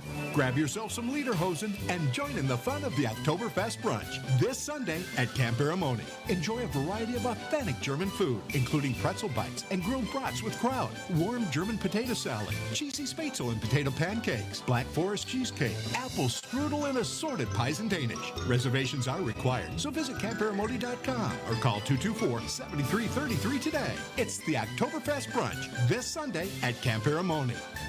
Bah! One way to relax and get a good night's sleep, smoke. It can put you into a deeper sleep. And if your house is on fire and you're inside it, you may not wake up. Your smoke detector is your last line of defense in that situation. Is it operable? Have you checked it lately? After the game, stick around for more of Starved Rock's Best Country on 96.5. The Wolf. Brandon LaChance and Jabu. Muketi. You can tell this is our first run with Starved Rock Media YouTube channel. Gotta mute the mics because we're still linked up. But hey, we're having fun talking, and we're learning. It's a learning process. You learn every day, right? Step by step, we'll get there. As you're an IVCC student, how do you like being, part of the Eagles soccer team and being in the Oglesby, LaSalle, Peru neighborhood, being from South Africa, being here? This is your second year. How do you like the area? I'm forever grateful for being part of such a good organization, by being part of such a good college. I've got nothing but good things to say about what this place has done for me, and it's helped me grow within the past year that I've been here, so I'm forever grateful for that. You're not only saying that because I'm standing right next to you, right? And you're on live radio and YouTube. No, that came from the bottom of my heart. Okay, I appreciate that, and I'm sure the area does. It's always awesome to have outside visitors become not outside anymore and be part of the community, and you definitely are. Yeah, this feels like home. This feels like home. I don't feel homesick when I'm here, so I'm forever grateful for that. Want to thank some of our sponsors, including the Locker Room, who is sponsoring this halftime show. Thank you to the Locker Room. I have bought IHSA basketball gear there. I have bought merchandise for Edge of Your Seat podcast there. They are awesome, great for the community as well. Town and Country Services, whether it's hot, cold, dark, light, Town and Country is doing whatever it takes 24/7. And, of course, Edward Yock, who is bringing you the touchdown scores as he is the Republican candidate for Bureau County Sheriff. With 34 years of law enforcement experience, he's the right person for the job. We have 4:35 left here in the halftime show as the Monmouth-Roseville band and cheerleaders are putting on quite a show. it's like a production, like we're on Broadway almost. Yeah, it's a wonderful show, to be fair. I feel like I'm in New York right now. Almost. We're close, right? Close, but what can you say? But this has been an awesome halftime show, as we do here through the locker room on 96.5 The Wolf and the Starved Rock Media YouTube channel. We're going to take one more break, and when we come back, we're going to be ready for second half action as the 3-3 Hall Putnam County Red Devils trail the 6-0 Monmouth-Roseville Titans 31-6. Times are tough, but our communities are tougher. We need a sheriff who won't back down from crime, drugs, or politics that put us at risk. I have the experience, the courage, and the commitment to protect our families. As sheriff, I will fight for safer streets, safer, stronger schools, and a future where our kids can grow up without fear. On Election Day, stand with law and order. Stand with Edward Yauk. I'm Edward Yauk, and I ask for your vote. Paid for by We the People Support Yauk for Sheriff. While you choose to root for the Red Devils, Spring Valley made an even more important choice. Fiber Me Fast, fiber internet. They're powered locally by Geneseo Communications. Yeah, the same folks that just opened an office in Peru. During construction, you can get your address on the list for a fast pass. You get priority installation, free fiber drop to your home, and the first month is on them. Don't fumble the snap. Take advantage of this limited time construction offer now at fibermefast.com. That's fibermefast.com, and go Red Devils. It's time for one of the biggest and best fall traditions around Starved Rock. Burgoo 2025 comes to Utica October 11th and 12th. Over 375 vendors, craftsmen, musicians, and other entertainment. And of course, the famous savory namesake Pioneer Stew, served Sunday the 12th starting at 9 a.m. Sponsored by the LaSalle County Historical Society. Bring your friends and family and stroll the streets of Utica for food, fun, and fall color. October 11th and 12th. It's Burgoo 2025. You may not rent a car often, but when you need one, you usually need it now. This is Brandon Urbans at Star Ford Lincoln Rentals, and we have one of the largest rental fleets in the area. We have cars, SUVs, trucks, service vehicles, all sizes for a variety of driving needs. We're open 6 days a week, making it convenient for you. Call Star Ford and Streeter, or in Ottawa, across from Carlson's Auto Body. We can help you get back on the road. Star Ford and Streeter, the community dealership you can trust. Visit Star Ford and Streeter, the community dealership that you can trust. According to the American Veterinary Medical Association, dental health is a very important part of your pet's overall health, and dental problems can cause or be caused by other health problems. Hi, I'm Dr. Dave Clayton from the Fox Valley Veterinary Hospital in Ottawa. Just like you, your pet's teeth and gums should be checked at least once a year. And if you notice anything like bleeding or bad breath, take your pet in sooner. We understand what it means to be a pet parent. Come see us at the Fox Valley Veterinary Hospital in Ottawa. Looking for fun this weekend? From live music and local festivals to family-friendly events, you'll find it all in the Starved Rock Local Entertainment Guide at starvedrock.media. Whether you're planning a date night or a day out with the kids, your plans are covered. The Starved Rock Local Entertainment Guide is proudly sponsored by Edward Jones Financial Advisor Chad Gilbreth in downtown LaSalle, helping you invest in what matters most. The Starved Rock Local Entertainment Guide at Starved Rock Media, where your weekend begins.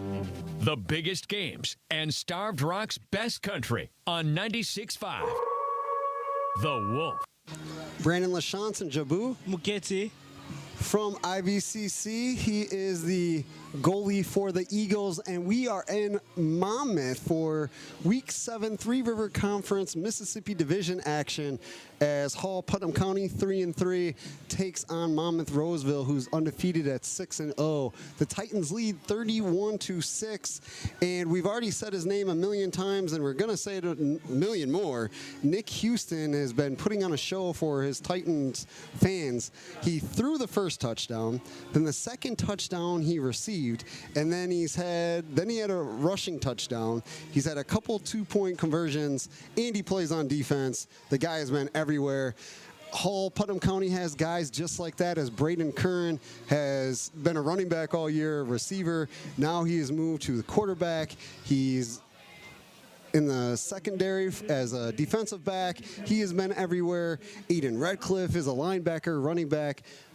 It is important for little schools or smaller schools, I don't want to say little, smaller schools to have those players that can play on both sides of the field. Yeah, he's put up an absolute clinic tonight.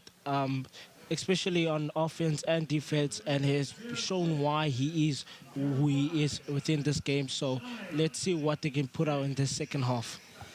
And the second half is about to start in 2:20. It got to about 1 minute on the clock, and the Titans and the Red Devils just came out and are warming up, so they added a couple minutes. And I've seen that a lot this year as they put the clock on and they're still not ready, so they add a couple more. No problem here, because Jabu and I have no problem talking. We were talking about Halloween movies. And what about Scream, the Scream franchise? What about, you seen those? Yeah, I've seen Scream 1 and Scream 2. What about 3, 4, 5, 7, 9, 12? Nah, I've not seen that. There's not 12, but there's quite a few, and I actually have seen all of them. And right after Halloween, that might be my second favorite. But the first one came out when I was like 11 or 12, so it's one of those movies that kind of shape you, that you watch and, you know, becomes part of your childhood. And then, you know, I've watched them as they've come out. So, yeah, I love the Scream movies. I'm a big Halloween movie fan. I don't watch a lot of movies, you know, year-round, but Halloween, a couple Christmas movies, those are the times that I'm actually watching movies. I think for me, most of the time that I'm watching movies is mostly Christmas time. Christmas movies from the 1st until, like, I don't care. I think until New Year's Eve, I'm watching just Christmas movies. Oh, so from the 1st of January to December 31st, the whole year? Yeah.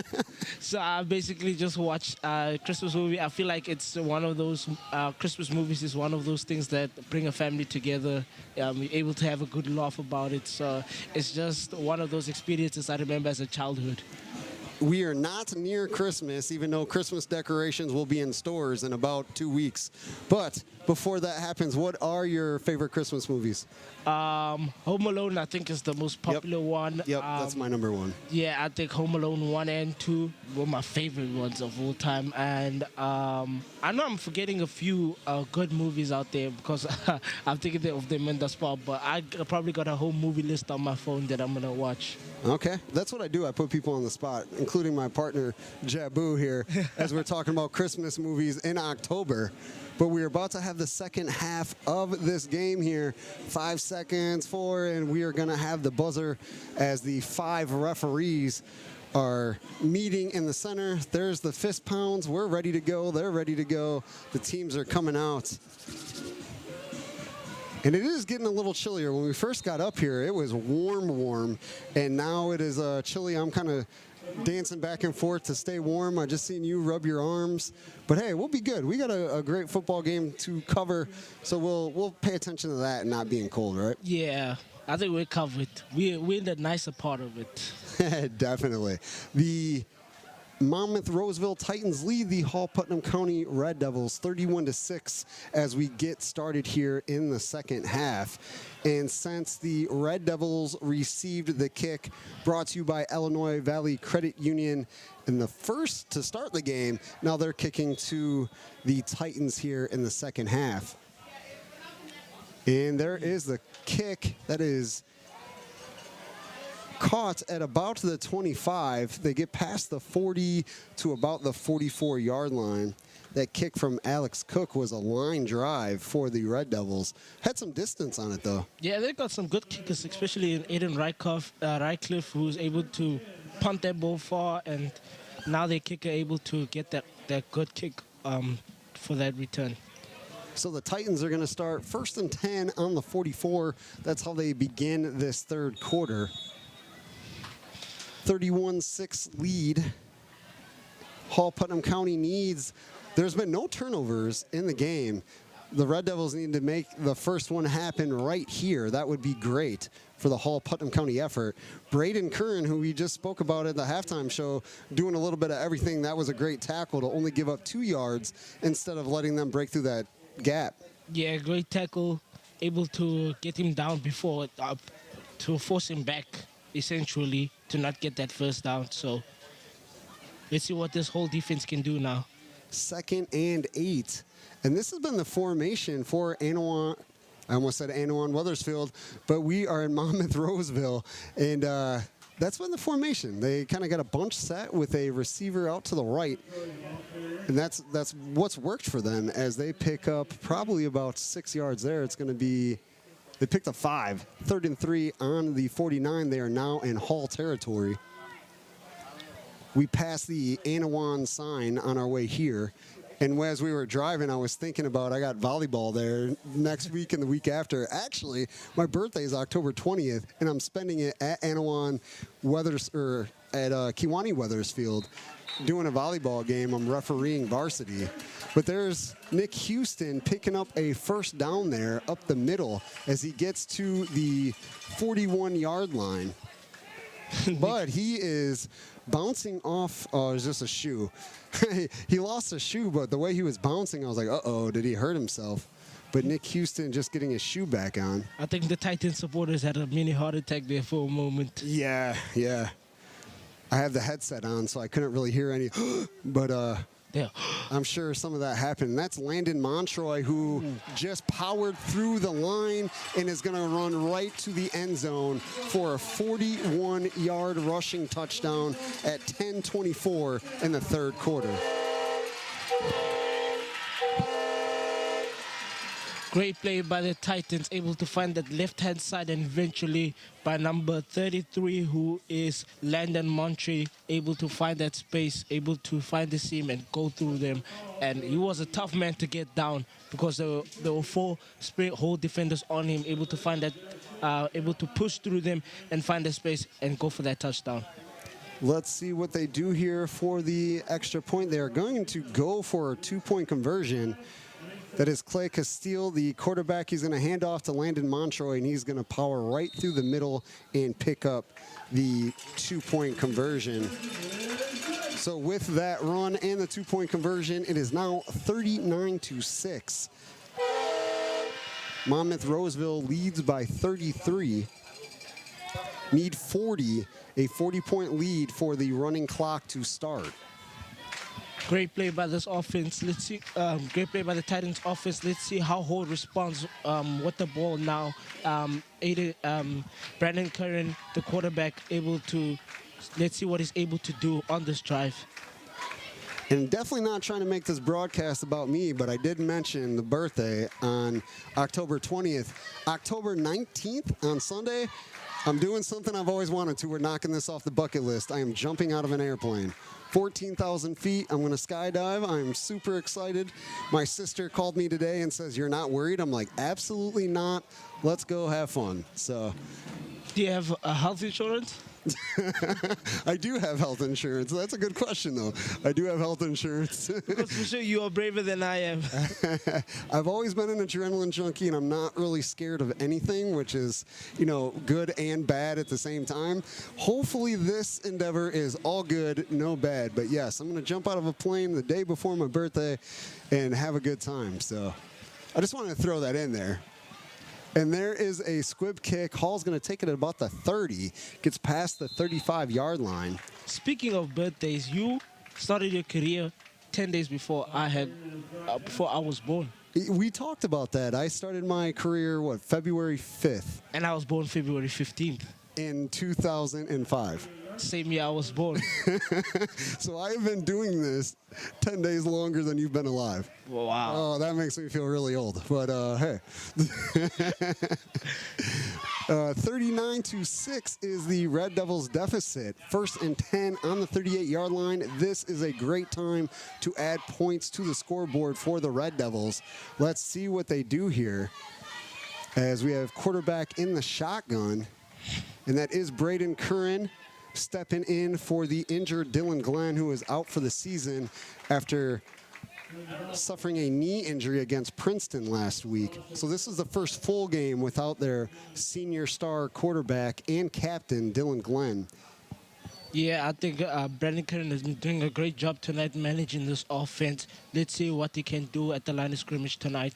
if he's able to get his team back into this game. He's definitely opened up the passing game because he does have an arm. He can throw the ball, and if they come after him, he can tuck and run, which we've seen him do that a few times. So he has opened up some options for this Hall Putnam County offense. We're going to see right here as he's in the shotgun, 2 receivers and 2 backs. He gives it to Aiden Redcliffe, who is going to bounce around, and it's going to get about 2 yards. I was hoping they were going to give him 3 or 4, but he stopped. It looked like 4. So 3rd and 9 on the 39-yard line. Thank you for joining me and Jabu as we are in Monmouth. 96.5 The Wolf and Star of Rock Media YouTube channel. Happy that you are joining us as the Hall Putnam County Red Devils trying to get their offense moving. 3rd and 9 on the 39-yard line. Braden Curran has 3 receiving options on his right, 1 on his left. He's going to throw. Aiden Redcliffe, a big block as he gets the ball away. Aiden Redcliffe's block was instrumental right there for him to even get the ball away. But it is not caught, it is incomplete. Yeah, I think that's been the story of the night. This Titans defense has been putting a lot of pressure on this offense. The fact that he was able to get the ball off was quite impressive in my opinion. But let's see if they can continue this momentum into their next drive. It is now 4th and 9 after that incomplete pass. The clock has stopped at 8:43 here in the 3rd quarter. 4th and 9 on the 39. Hall still in their territory. Aiden Redcliffe with the punt. Almost blocked, but he was able to get it off. And they're going to return this. Oh, he called for a fair catch at the 32. And that time I can identify that as a pink beanbag, not a flag. As we have different refs with different pink materials here, as it is Breast Cancer Awareness Month. Shout out to all the survivors, all the family members of survivors. Know it's a difficult time and the warriorness that it takes to survive that. Props to everybody that unfortunately has to go through. But on the other side is able to say, hey, they're survivors. Yeah, those are the real role models out there in the world. Those are the true fighters out there. So shout out to all of them. No doubt. And here is a handoff from the Titans. That's Nick Houston. And he's got 5, 6 Red Devils smothering him. He picks up maybe 2. Great defense. Great huddle defense. Team tackle there. Yeah, I think this Red Devils defense has identified him as a threat, able to get to him before he can break free. So they've been quick on that in the second half. So let's see if they can continue that onto the next drive. I just called it a huddle tackle because it looked like a huddle. They were all like circled around the running back for the Titans. So that was a great team tackle there. 2nd and 9 for the Titans on the 34-yard line. They're going right back up the middle, and he's going to break away. That is Nick Houston. He's on the 34-yard line, and he gets in there. Hunter Edgecombe tried to push him out of bounds, but he fights through. He was on their 34-yard line and gets to the end zone. Great play by Nick Houston, able to find that space on the left-hand side. It's been a problem for this whole defense, that left-hand side. He's able to identify that space, get free, and eventually get it to the end zone with that tippy toe, with the tippy toes inside of the end zone. Touchdown, Titans. 66-yard rushing touchdown from Nick Houston. He has proven himself as a major player in Illinois high school football. Not just this game, all season long, but this game he's putting a hurting on the Red Devils, which of course we don't want to say or see, but that is what has happened. So after the 66-yard run from Houston, it is 45-6. They missed the extra point kick, did not get in the air, went straight to the line. We have 7:49 left in the 3rd quarter. As Hall Putnam County sort of kind of scratching their head. They knew they were coming into a game against a great team. And they've been fighting. It's not like they came in not ready to play, not trying to do their game. That's exactly what they're doing. Just kind of outmatched, outmanned by the Titans right now. Yeah, I think that, the Spring Valley whole high school guys have just been at it this whole game. They have not been backing down at all. They've been answering back with their defense and their offense. So they still have a long way. It's still gonna be a long game. It's still a 2-quarter game. So let's see what they're able to conjure up. 45-6 is the deficit for the Red Devils. The Titans are about to kick after that touchdown. All kicks brought to you by Illinois Valley Credit Union. If you live, work, or worship in LaSalle, Bureau, or Putnam counties, you can become an IVCU member. Here is the kick, and that's a squibber. Hits the ground at about the 48, but Hall, it bounces off a Hall returner, and Monmouth might have jumped on that. And it was. So an errant grab or couldn't pick up the ball as it bounced off of him, and Monmouth jumps on it, but Hall is saying, oh, they are giving it to Hall. Okay. Okay. They are giving it to Hall. There was some confusion, including up here, because the Hall was looking like, hey, we did recover it. We couldn't see exactly who landed on it because we got the backs of the players as they jumped on it. But the squib kick hit the Hall player, and he goes to dive for it, and there was Titans right there. So it was kind of a 50-50 loose ball. Yeah, I think the referee got the ball himself. I don't think a player tossed it to him, so it was quite an unsure moment there. So the Red Devils 1st and 10 on the 34-yard line.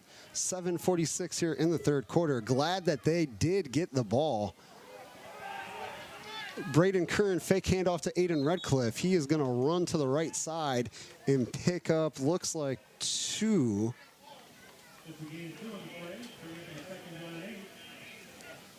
Good special teams. Obviously, you don't want to bobble anything, but one that does happen to secure and make sure it's yours.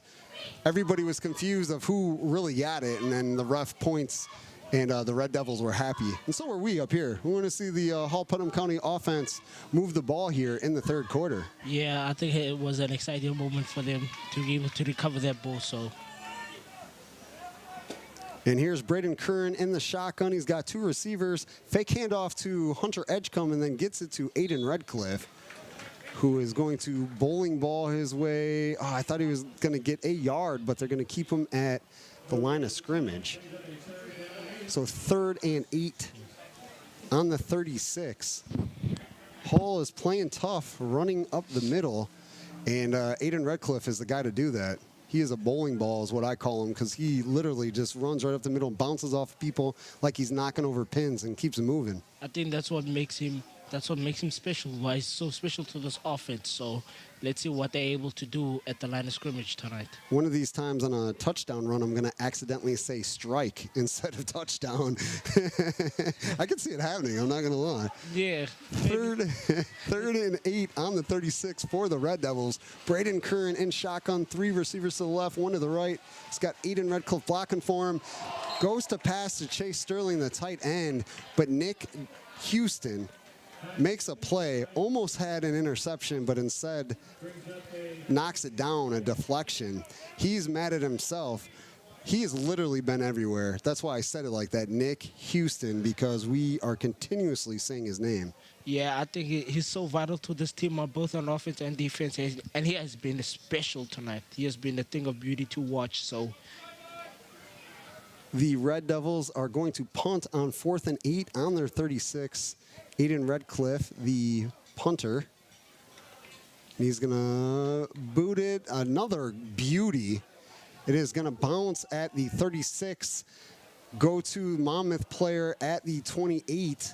He's going to run to just past the 40, maybe to the 41. So that's where the Titans will start. With 1st and 10, 6:01 left here in the third quarter. It is 45-6. If they score anything, doesn't matter if it's a touchdown, field goal, safety, they will be in the running clock with a 40-point lead.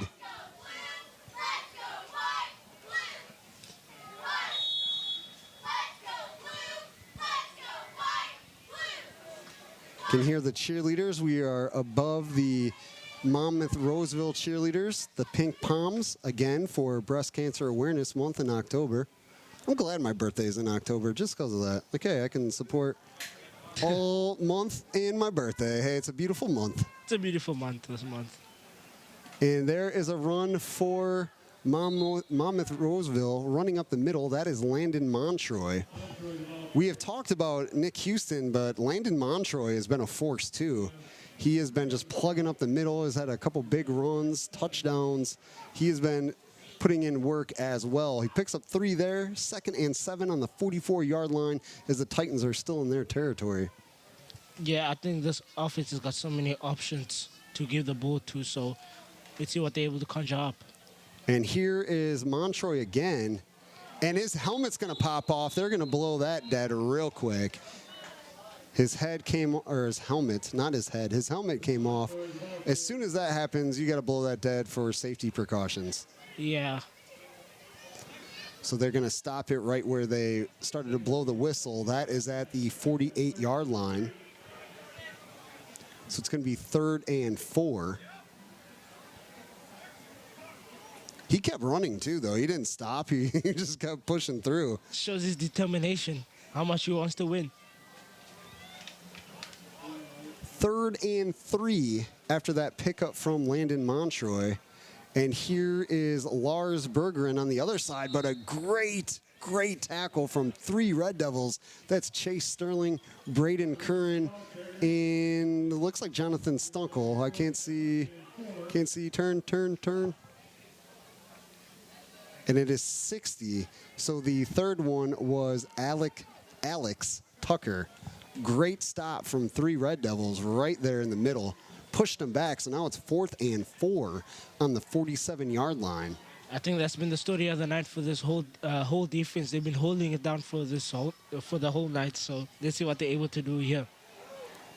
Well, they're trying to do a NFL call there, trying to get the offsides, but they do not. Instead, a pitch to Nick Houston. Who else? And he's running and bouncing off Red Devils. Literally bouncing off of them. Gets to the 31-yard line. Yeah, great play by Nick Houston, able to find that left-hand side open, able to run, and be able to get that first down and more. That was about a 23-yard pickup. And like I said, his yards after contact numbers are huge. Every single time he gets touched at least, and then he's still moving. He does not stop. But here is Monmouth-Roseville, 1st and 10. That is going to go nowhere. They may lose a yard or two. Big stop from the Red Devils. I know they're getting tired because they're battling the front lines of the Titans play after play after play. I mean, every play of the game.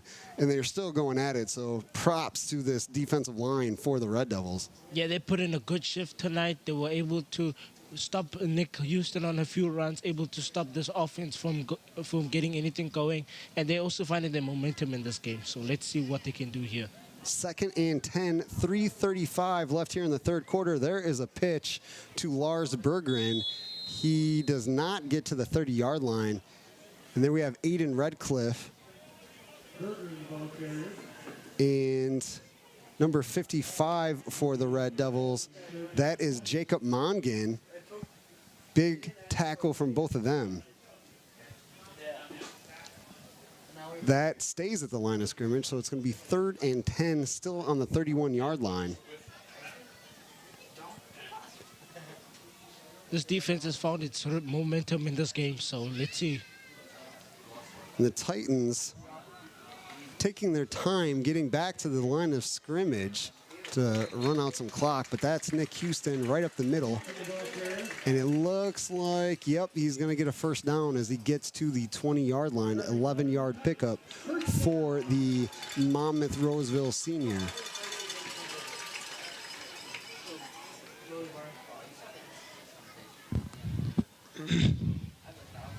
And 2:34 and ticking here.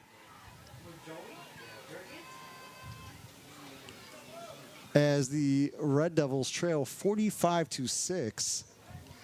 Thank you for tuning in to our Starve Rock Media YouTube channel and 96.5 The Wolf. Brandon LaChance and Jabu Muketi here on the call. And that was a 9-yard gain up the middle for the Titans. This run game has been tough to deal with. The Red Devils have done a great job, though. But, like I said, they're constantly battling every single play.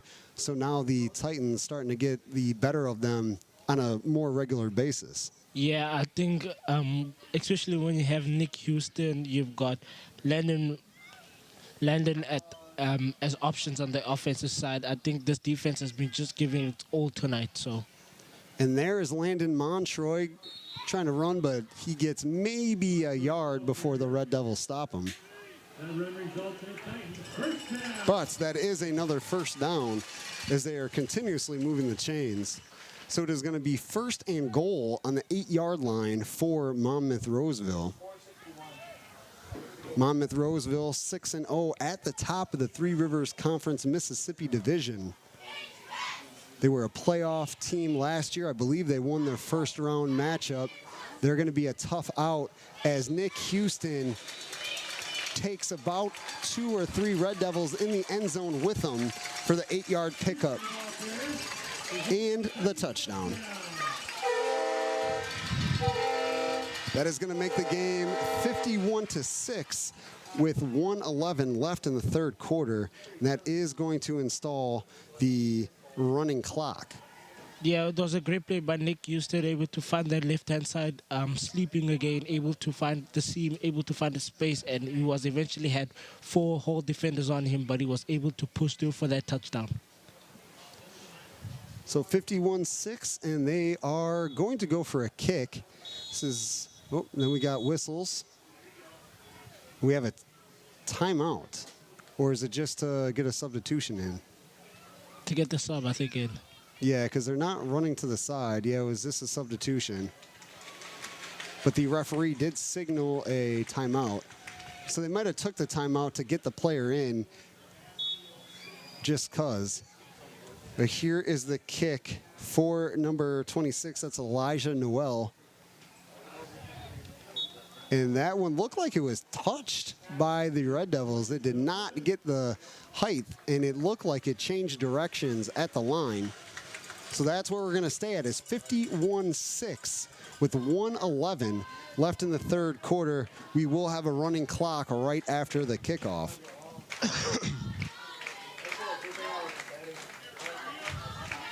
The Hall Putnam County Red Devils came in here with all kinds of fight, and they're still fighting. I'm giving them tons of credit.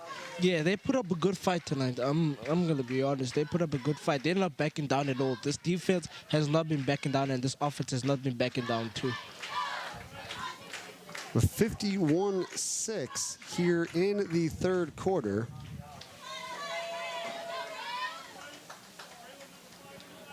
Monmouth-Roseville going to kick off to the Red Devils.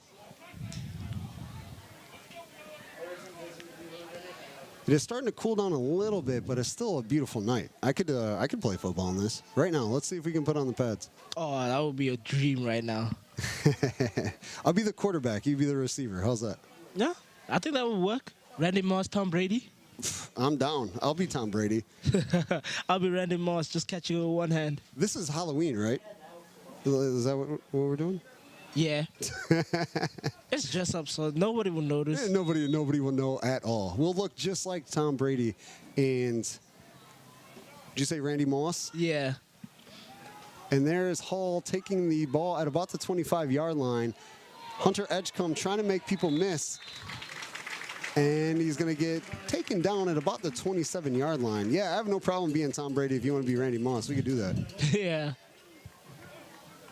I mean, who would know? Nobody. I look exactly like Tom Brady. We are ticking down under a minute of the third quarter, as we do have a running clock now, as Monmouth-Roseville leads Hall Putnam County 51-6. You notice how I did not laugh when I said I look like Tom Brady, right? No, you look exactly like him. Copy and paste. Mike Sabatini is like, I did. 1st and 10 for the Red Devils. Braden Curran in the shotgun. He's got 4 receivers, 2 on each side. He is going to air it out, and that is batted down and around. That was great defense from the offensive wide receiver, Hunter Edgecombe. He had 4 Titans around him. He jumped up, and he didn't try to bat it down, but when he saw he wasn't going to catch it, he just made sure that they wouldn't grab it. Yeah, that was quick thinking by him, able to just bat the ball down just to get his side another offensive chance now.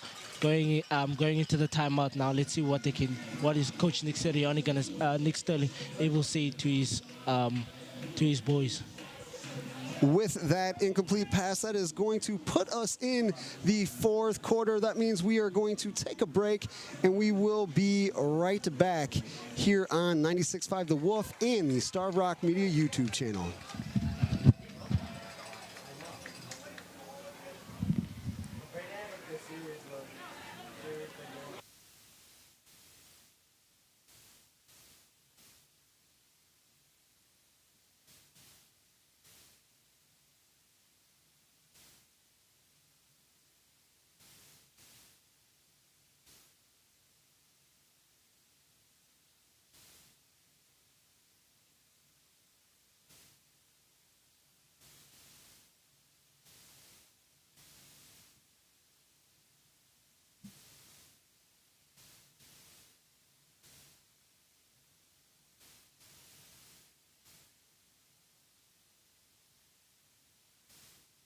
While you choose to root for the Red Devils, Spring Valley made an even more important choice. Fiber Me Fast, fiber internet. They're powered locally by Geneseo Communications. Yeah, the same folks that just opened an office in Peru. During construction, you can get your address on the list for a Fast Pass. You get priority installation, free fiber drop to your home, and the first month is on them. Don't fumble the snap. Take advantage of this limited time construction offer now at fibermefast.com. That's fibermefast.com, and go Red Devils! It's time for one of the biggest and best fall traditions around Starved Rock. Burgoo 2025 comes to Utica October 11th and 12th. Over 375 vendors, craftsmen, musicians, and other entertainment. And of course, the famous savory namesake Pioneer Stew, served Sunday the 12th starting at 9 a.m. Sponsored by the LaSalle County Historical Society. Bring your friends and family and stroll the streets of Utica for food, fun, and fall color. October 11th and 12th. It's Burgoo 2025.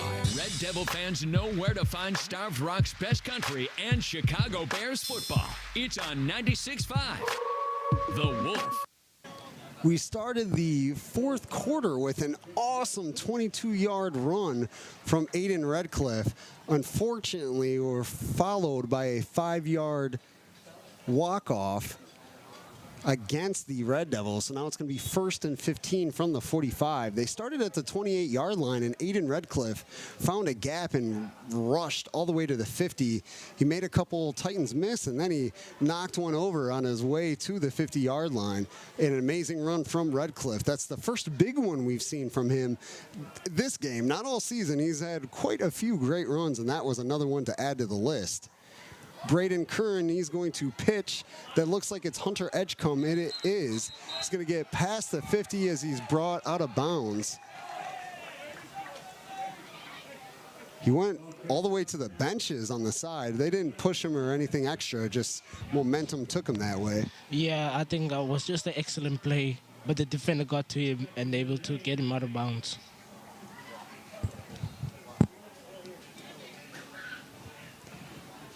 Now it is 2nd and 8.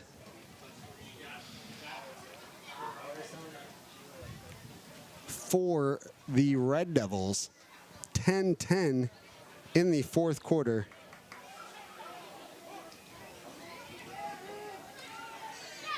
And here is a run up the middle from Aiden Redcliffe, and he might get the first down on the second ditch effort, and he is as he got to the 40-yard line. That was an effort play from Redcliffe.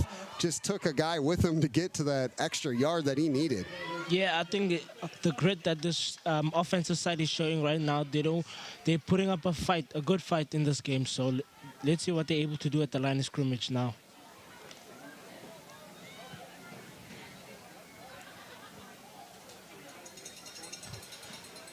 (9:28) here in the fourth quarter. Here is a run to the left, now back to the right. Hunter Edgecombe is going to get past the 35 to the 34-yard line. He's doing a good job of making people miss by his cuts. Yeah, I think that's what this side has been doing all night. Let's see what they're able to do.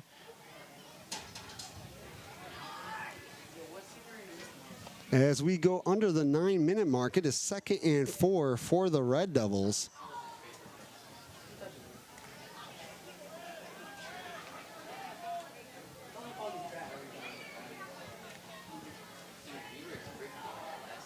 And Braden Curran in shotgun, 3 receivers to his right. You got Aiden Redcliffe right next to him who takes the ball, going to get past the 30. Redcliffe, like I said, is a bowling ball. Hits a couple people and just keeps going. He's going to be about a yard short of a first down. It is going to be 3rd and 1.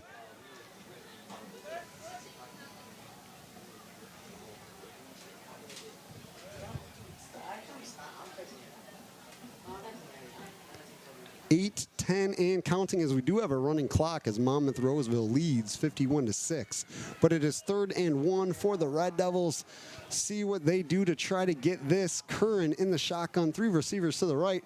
He's going to fake to Redcliffe and run to the left side. He breaks through a gap, makes another guy miss, and he's going to get a 31-yard touchdown. Braden Curran made that one look easy. Yeah, great play by the quarterback, Brandon Curran, able to find that left side open, able to get a great block by his offensive line, able to give him space and time and get that touchdown. Big play from Curran. We saw him take a 67-yard run to the house in the second quarter. So he accounts for both of the Hall-Putnam County touchdowns as they have cut the deficit 51-12. Here with 7:18 and counting left in the game. We are going to go for the 2-point conversion with Braden Curran in shotgun. 3 receivers, 1 to his left. But it's going to be a handoff to Aiden Redcliffe, and he's going to get in there easy. Not touched at all for the 2-point conversion. Yeah, I think that was a good 2-point conversion. That was all essential for them to gain their confidence. Let's see if the defense can get back that ball so that the offense can be able to drive down the field and get another touchdown. That would be great. As we are 6:40 and counting, the score is now 51-14 here late in the game in the fourth quarter. This has been basically a chess game. This whole game. It has. We're going to get back to the chess game right after a break on 96.5 The Wolf and the Starved Rock Media YouTube channel. This is Liz Bishop, wishing everyone in the Hall High School community a fantastic school year. To our students, we're proud of your hard work in the classroom. Keep it up. To our athletes, stay focused, train well, and play hard. To our community, our students represent our future, and their efforts on and off the field deserve our encouragement. Your support matters. Please show up and cheer them on loudly. This is Liz Bishop. Good luck, Hall Red Devils. Make us proud. Your phone's always with you. And so is 96.5 The Wolf. Download the app now and take Starved Rock's Best Country everywhere you go. And we're back here in Monmouth. The kick was returned, and they're going to take the ball, them as in Monmouth-Roseville, at about the 35. Not at about, at the 35. It's going to be 1st and 10 for the Titans right there. Want to thank our fourth quarter sponsor, Spring Valley City Bank. Tonight's Sterling fourth quarter action is brought to you by Spring Valley City Bank. Football isn't the only winning program with a rich history in our community. Spring Valley City Bank has been helping you with all banking needs for 119 years. That is a long time, my friend. Longer than I've lived on this earth. And that is going to be a run up the middle, but the Red Devils defense is only going to allow about 1 yard, as it's going to be 2nd and 9. This whole defense has been spectacular tonight. Let's see what they're able to do. They have been able to stop the run from Nick Houston, but let's see what they're able to do now.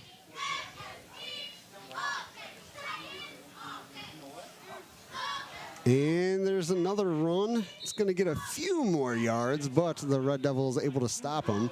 I'm going to say about 4 as they get to the 40.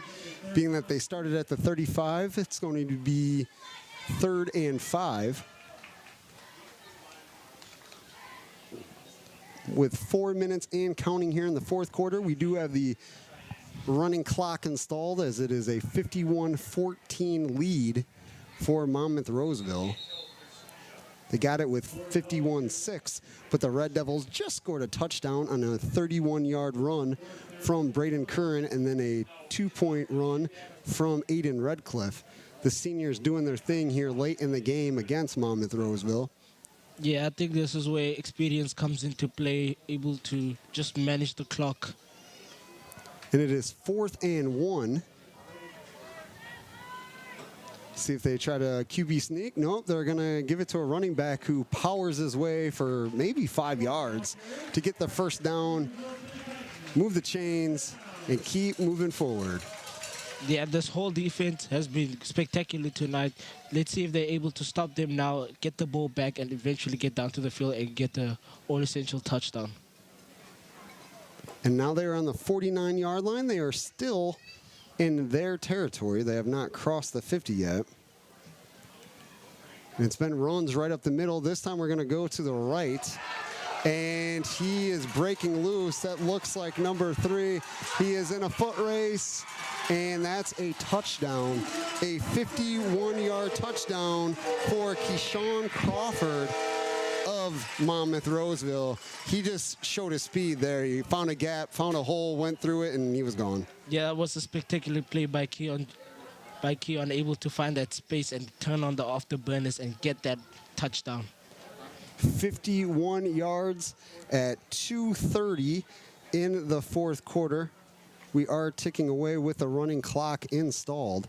See what they do here for the extra point or 2-point conversion.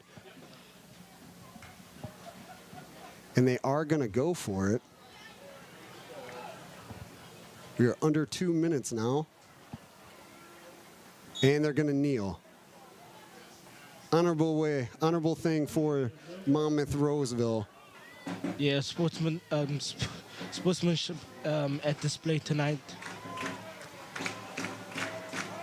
That will give them props all across the state doing things like that.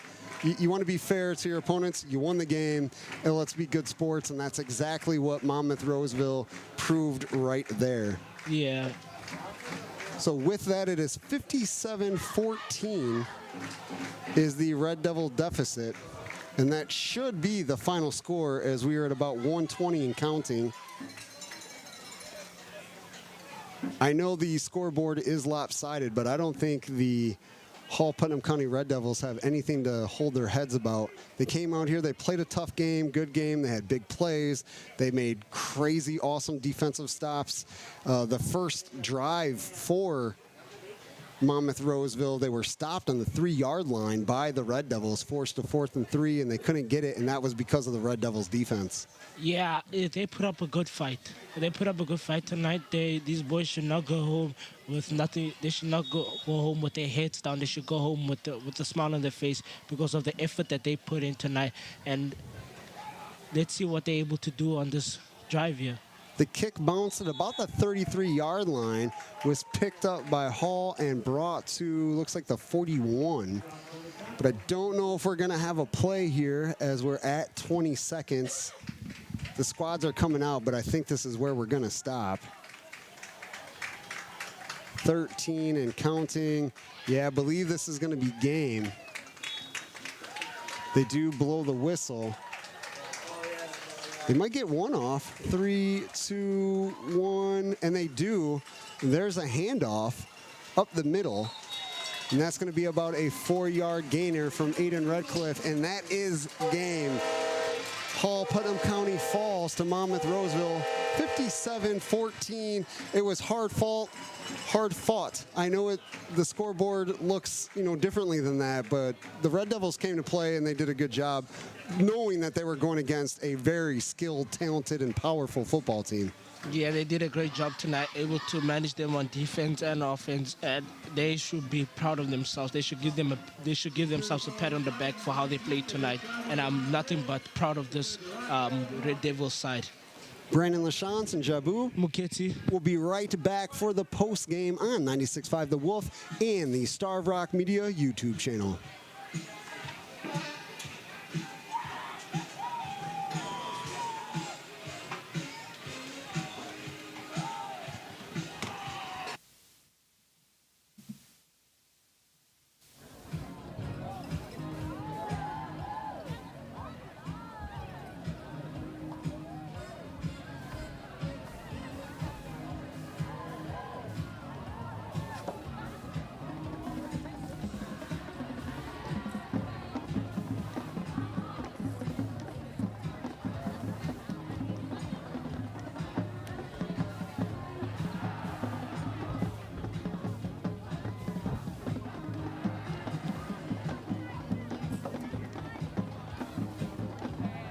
Need to fuel up after the big game or a long night of school activities? Ribs Tavern in Ladd is the go-to place. Enjoy their famous fried chicken with the whole family. The kitchen is taking orders all the way till 9 p.m. Perfect for a late dinner after sports. Stop in for lunch or swing by after the final whistle and refuel with Ribs favorites. Ribs Tavern in Ladd, where every meal is a win and every night ends on a full stomach. And don't forget, the kitchen takes orders up until 9 p.m. Ribs Tavern in Ladd, proud supporter of Hall Red Devil football. Let's go Devils. Times are tough, but our communities are tougher. We need a sheriff who won't back down from crime, drugs, or politics that put us at risk. I have the experience, the courage, and the commitment to protect our families. As sheriff, I will fight for safer streets, safer, stronger schools, and a future where our kids can grow up without fear. On Election Day, stand with law and order. Stand with Edward Yauk. I'm Edward Yauk, and I ask for your vote. Paid for by We the People Support Yauk for Sheriff. We have great news for our Bill Walsh Streeter customers. Even though the Bill Walsh Streeter location is closed, we're happy to invite you to any of the 5 full-service Bill Walsh dealerships in Ottawa, just 16 miles to the north, including Bill Walsh Chevrolet, GMC Hummer, where we're also honoring all of your specials and loyalty perks. The same friendly faces you've trusted for years are now in Ottawa, including Pete Honiotis and John Rao, plus all of the technicians and sales staff too. To make it even easier, we're offering free... Let's get ready for a change that truly makes a difference in your financial journey? This is Jan, and it's time to switch to First State Bank. I get it. Moving your accounts can be a pain. At First State Bank, we have all the tools and support to guide you through every step, making the transition as smooth as possible. We have superior products, cutting-edge technology, and an expert team to make your life easier, just like it should be. Make the switch today. Come see your friends at any of our convenient locations or online at firststatebank.biz. Either way, welcome to First State Bank. Member FDIC. Let's see what's happening at Dan Chris Nursery in Streeter. Oh, wow, Greg. The trees you brought in from the fields look great. Thanks. I have some more arborvitae to bring in, but on this load, we have a bunch of shade trees and evergreens. So what's on your trailer? Mostly oaks. Ooh, I see some white oaks. That's the Illinois State tree. It is. There are also red maples, river birch, and some thornless honey locusts. They look great. These bald and burlap trees have such a great start on growth, and because they're grown in our fields, they are adapted to our climate. How old are these trees?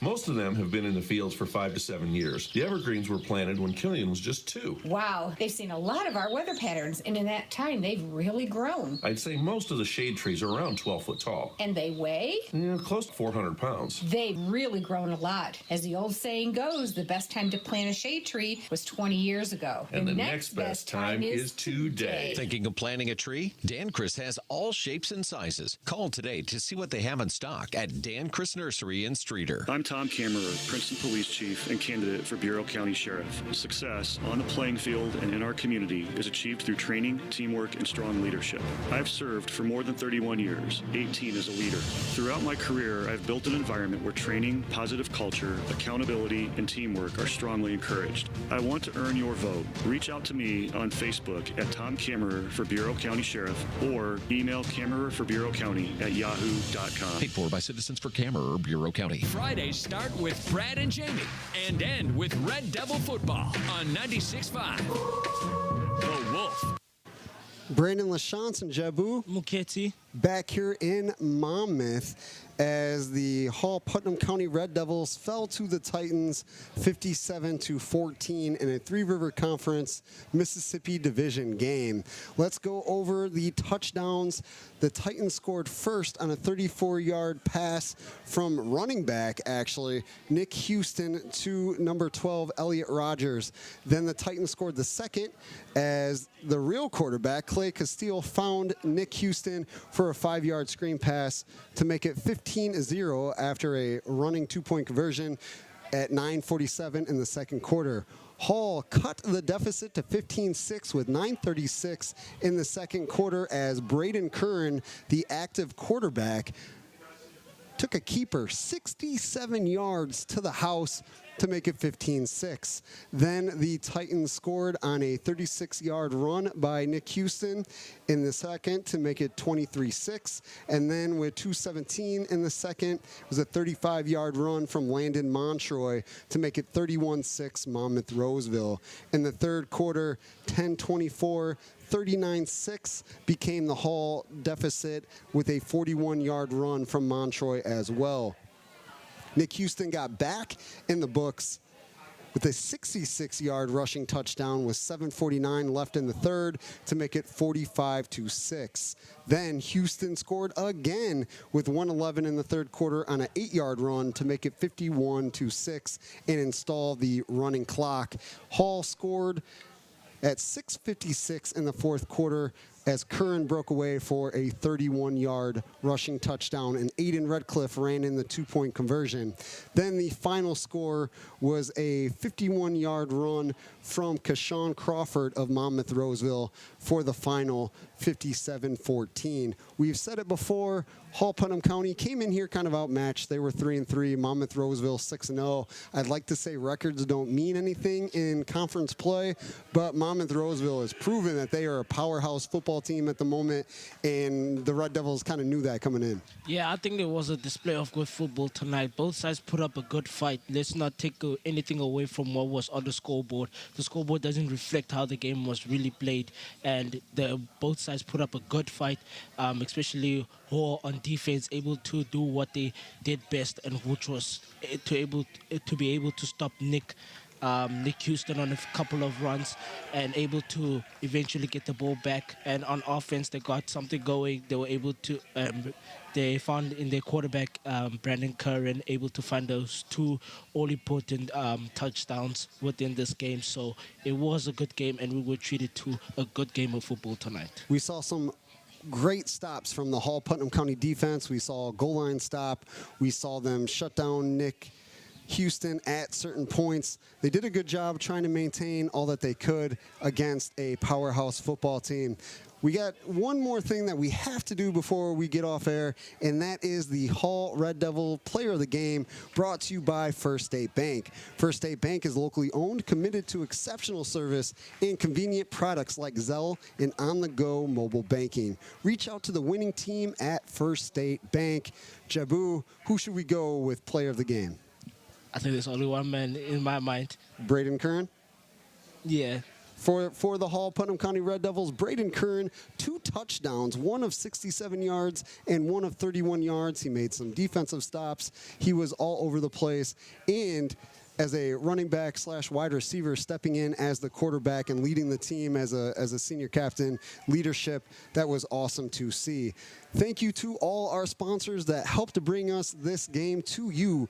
Geneseo Communications, Fiber Me Fast, Connexus, Friends of Liz Bishop, North Central Bank, Town and Country Services, Illinois Valley Credit Union, Tom Kammerer for Sheriff, Edward Yock for Bureau County Sheriff, Rips and Ladd, Spring Valley City Bank, The Locker Room, and First State Bank. Also, big shout out to Michael Redmond at the station and everything he does, and Mike Sabatini right next to us, bringing us the Star Rock Media YouTube channel experience.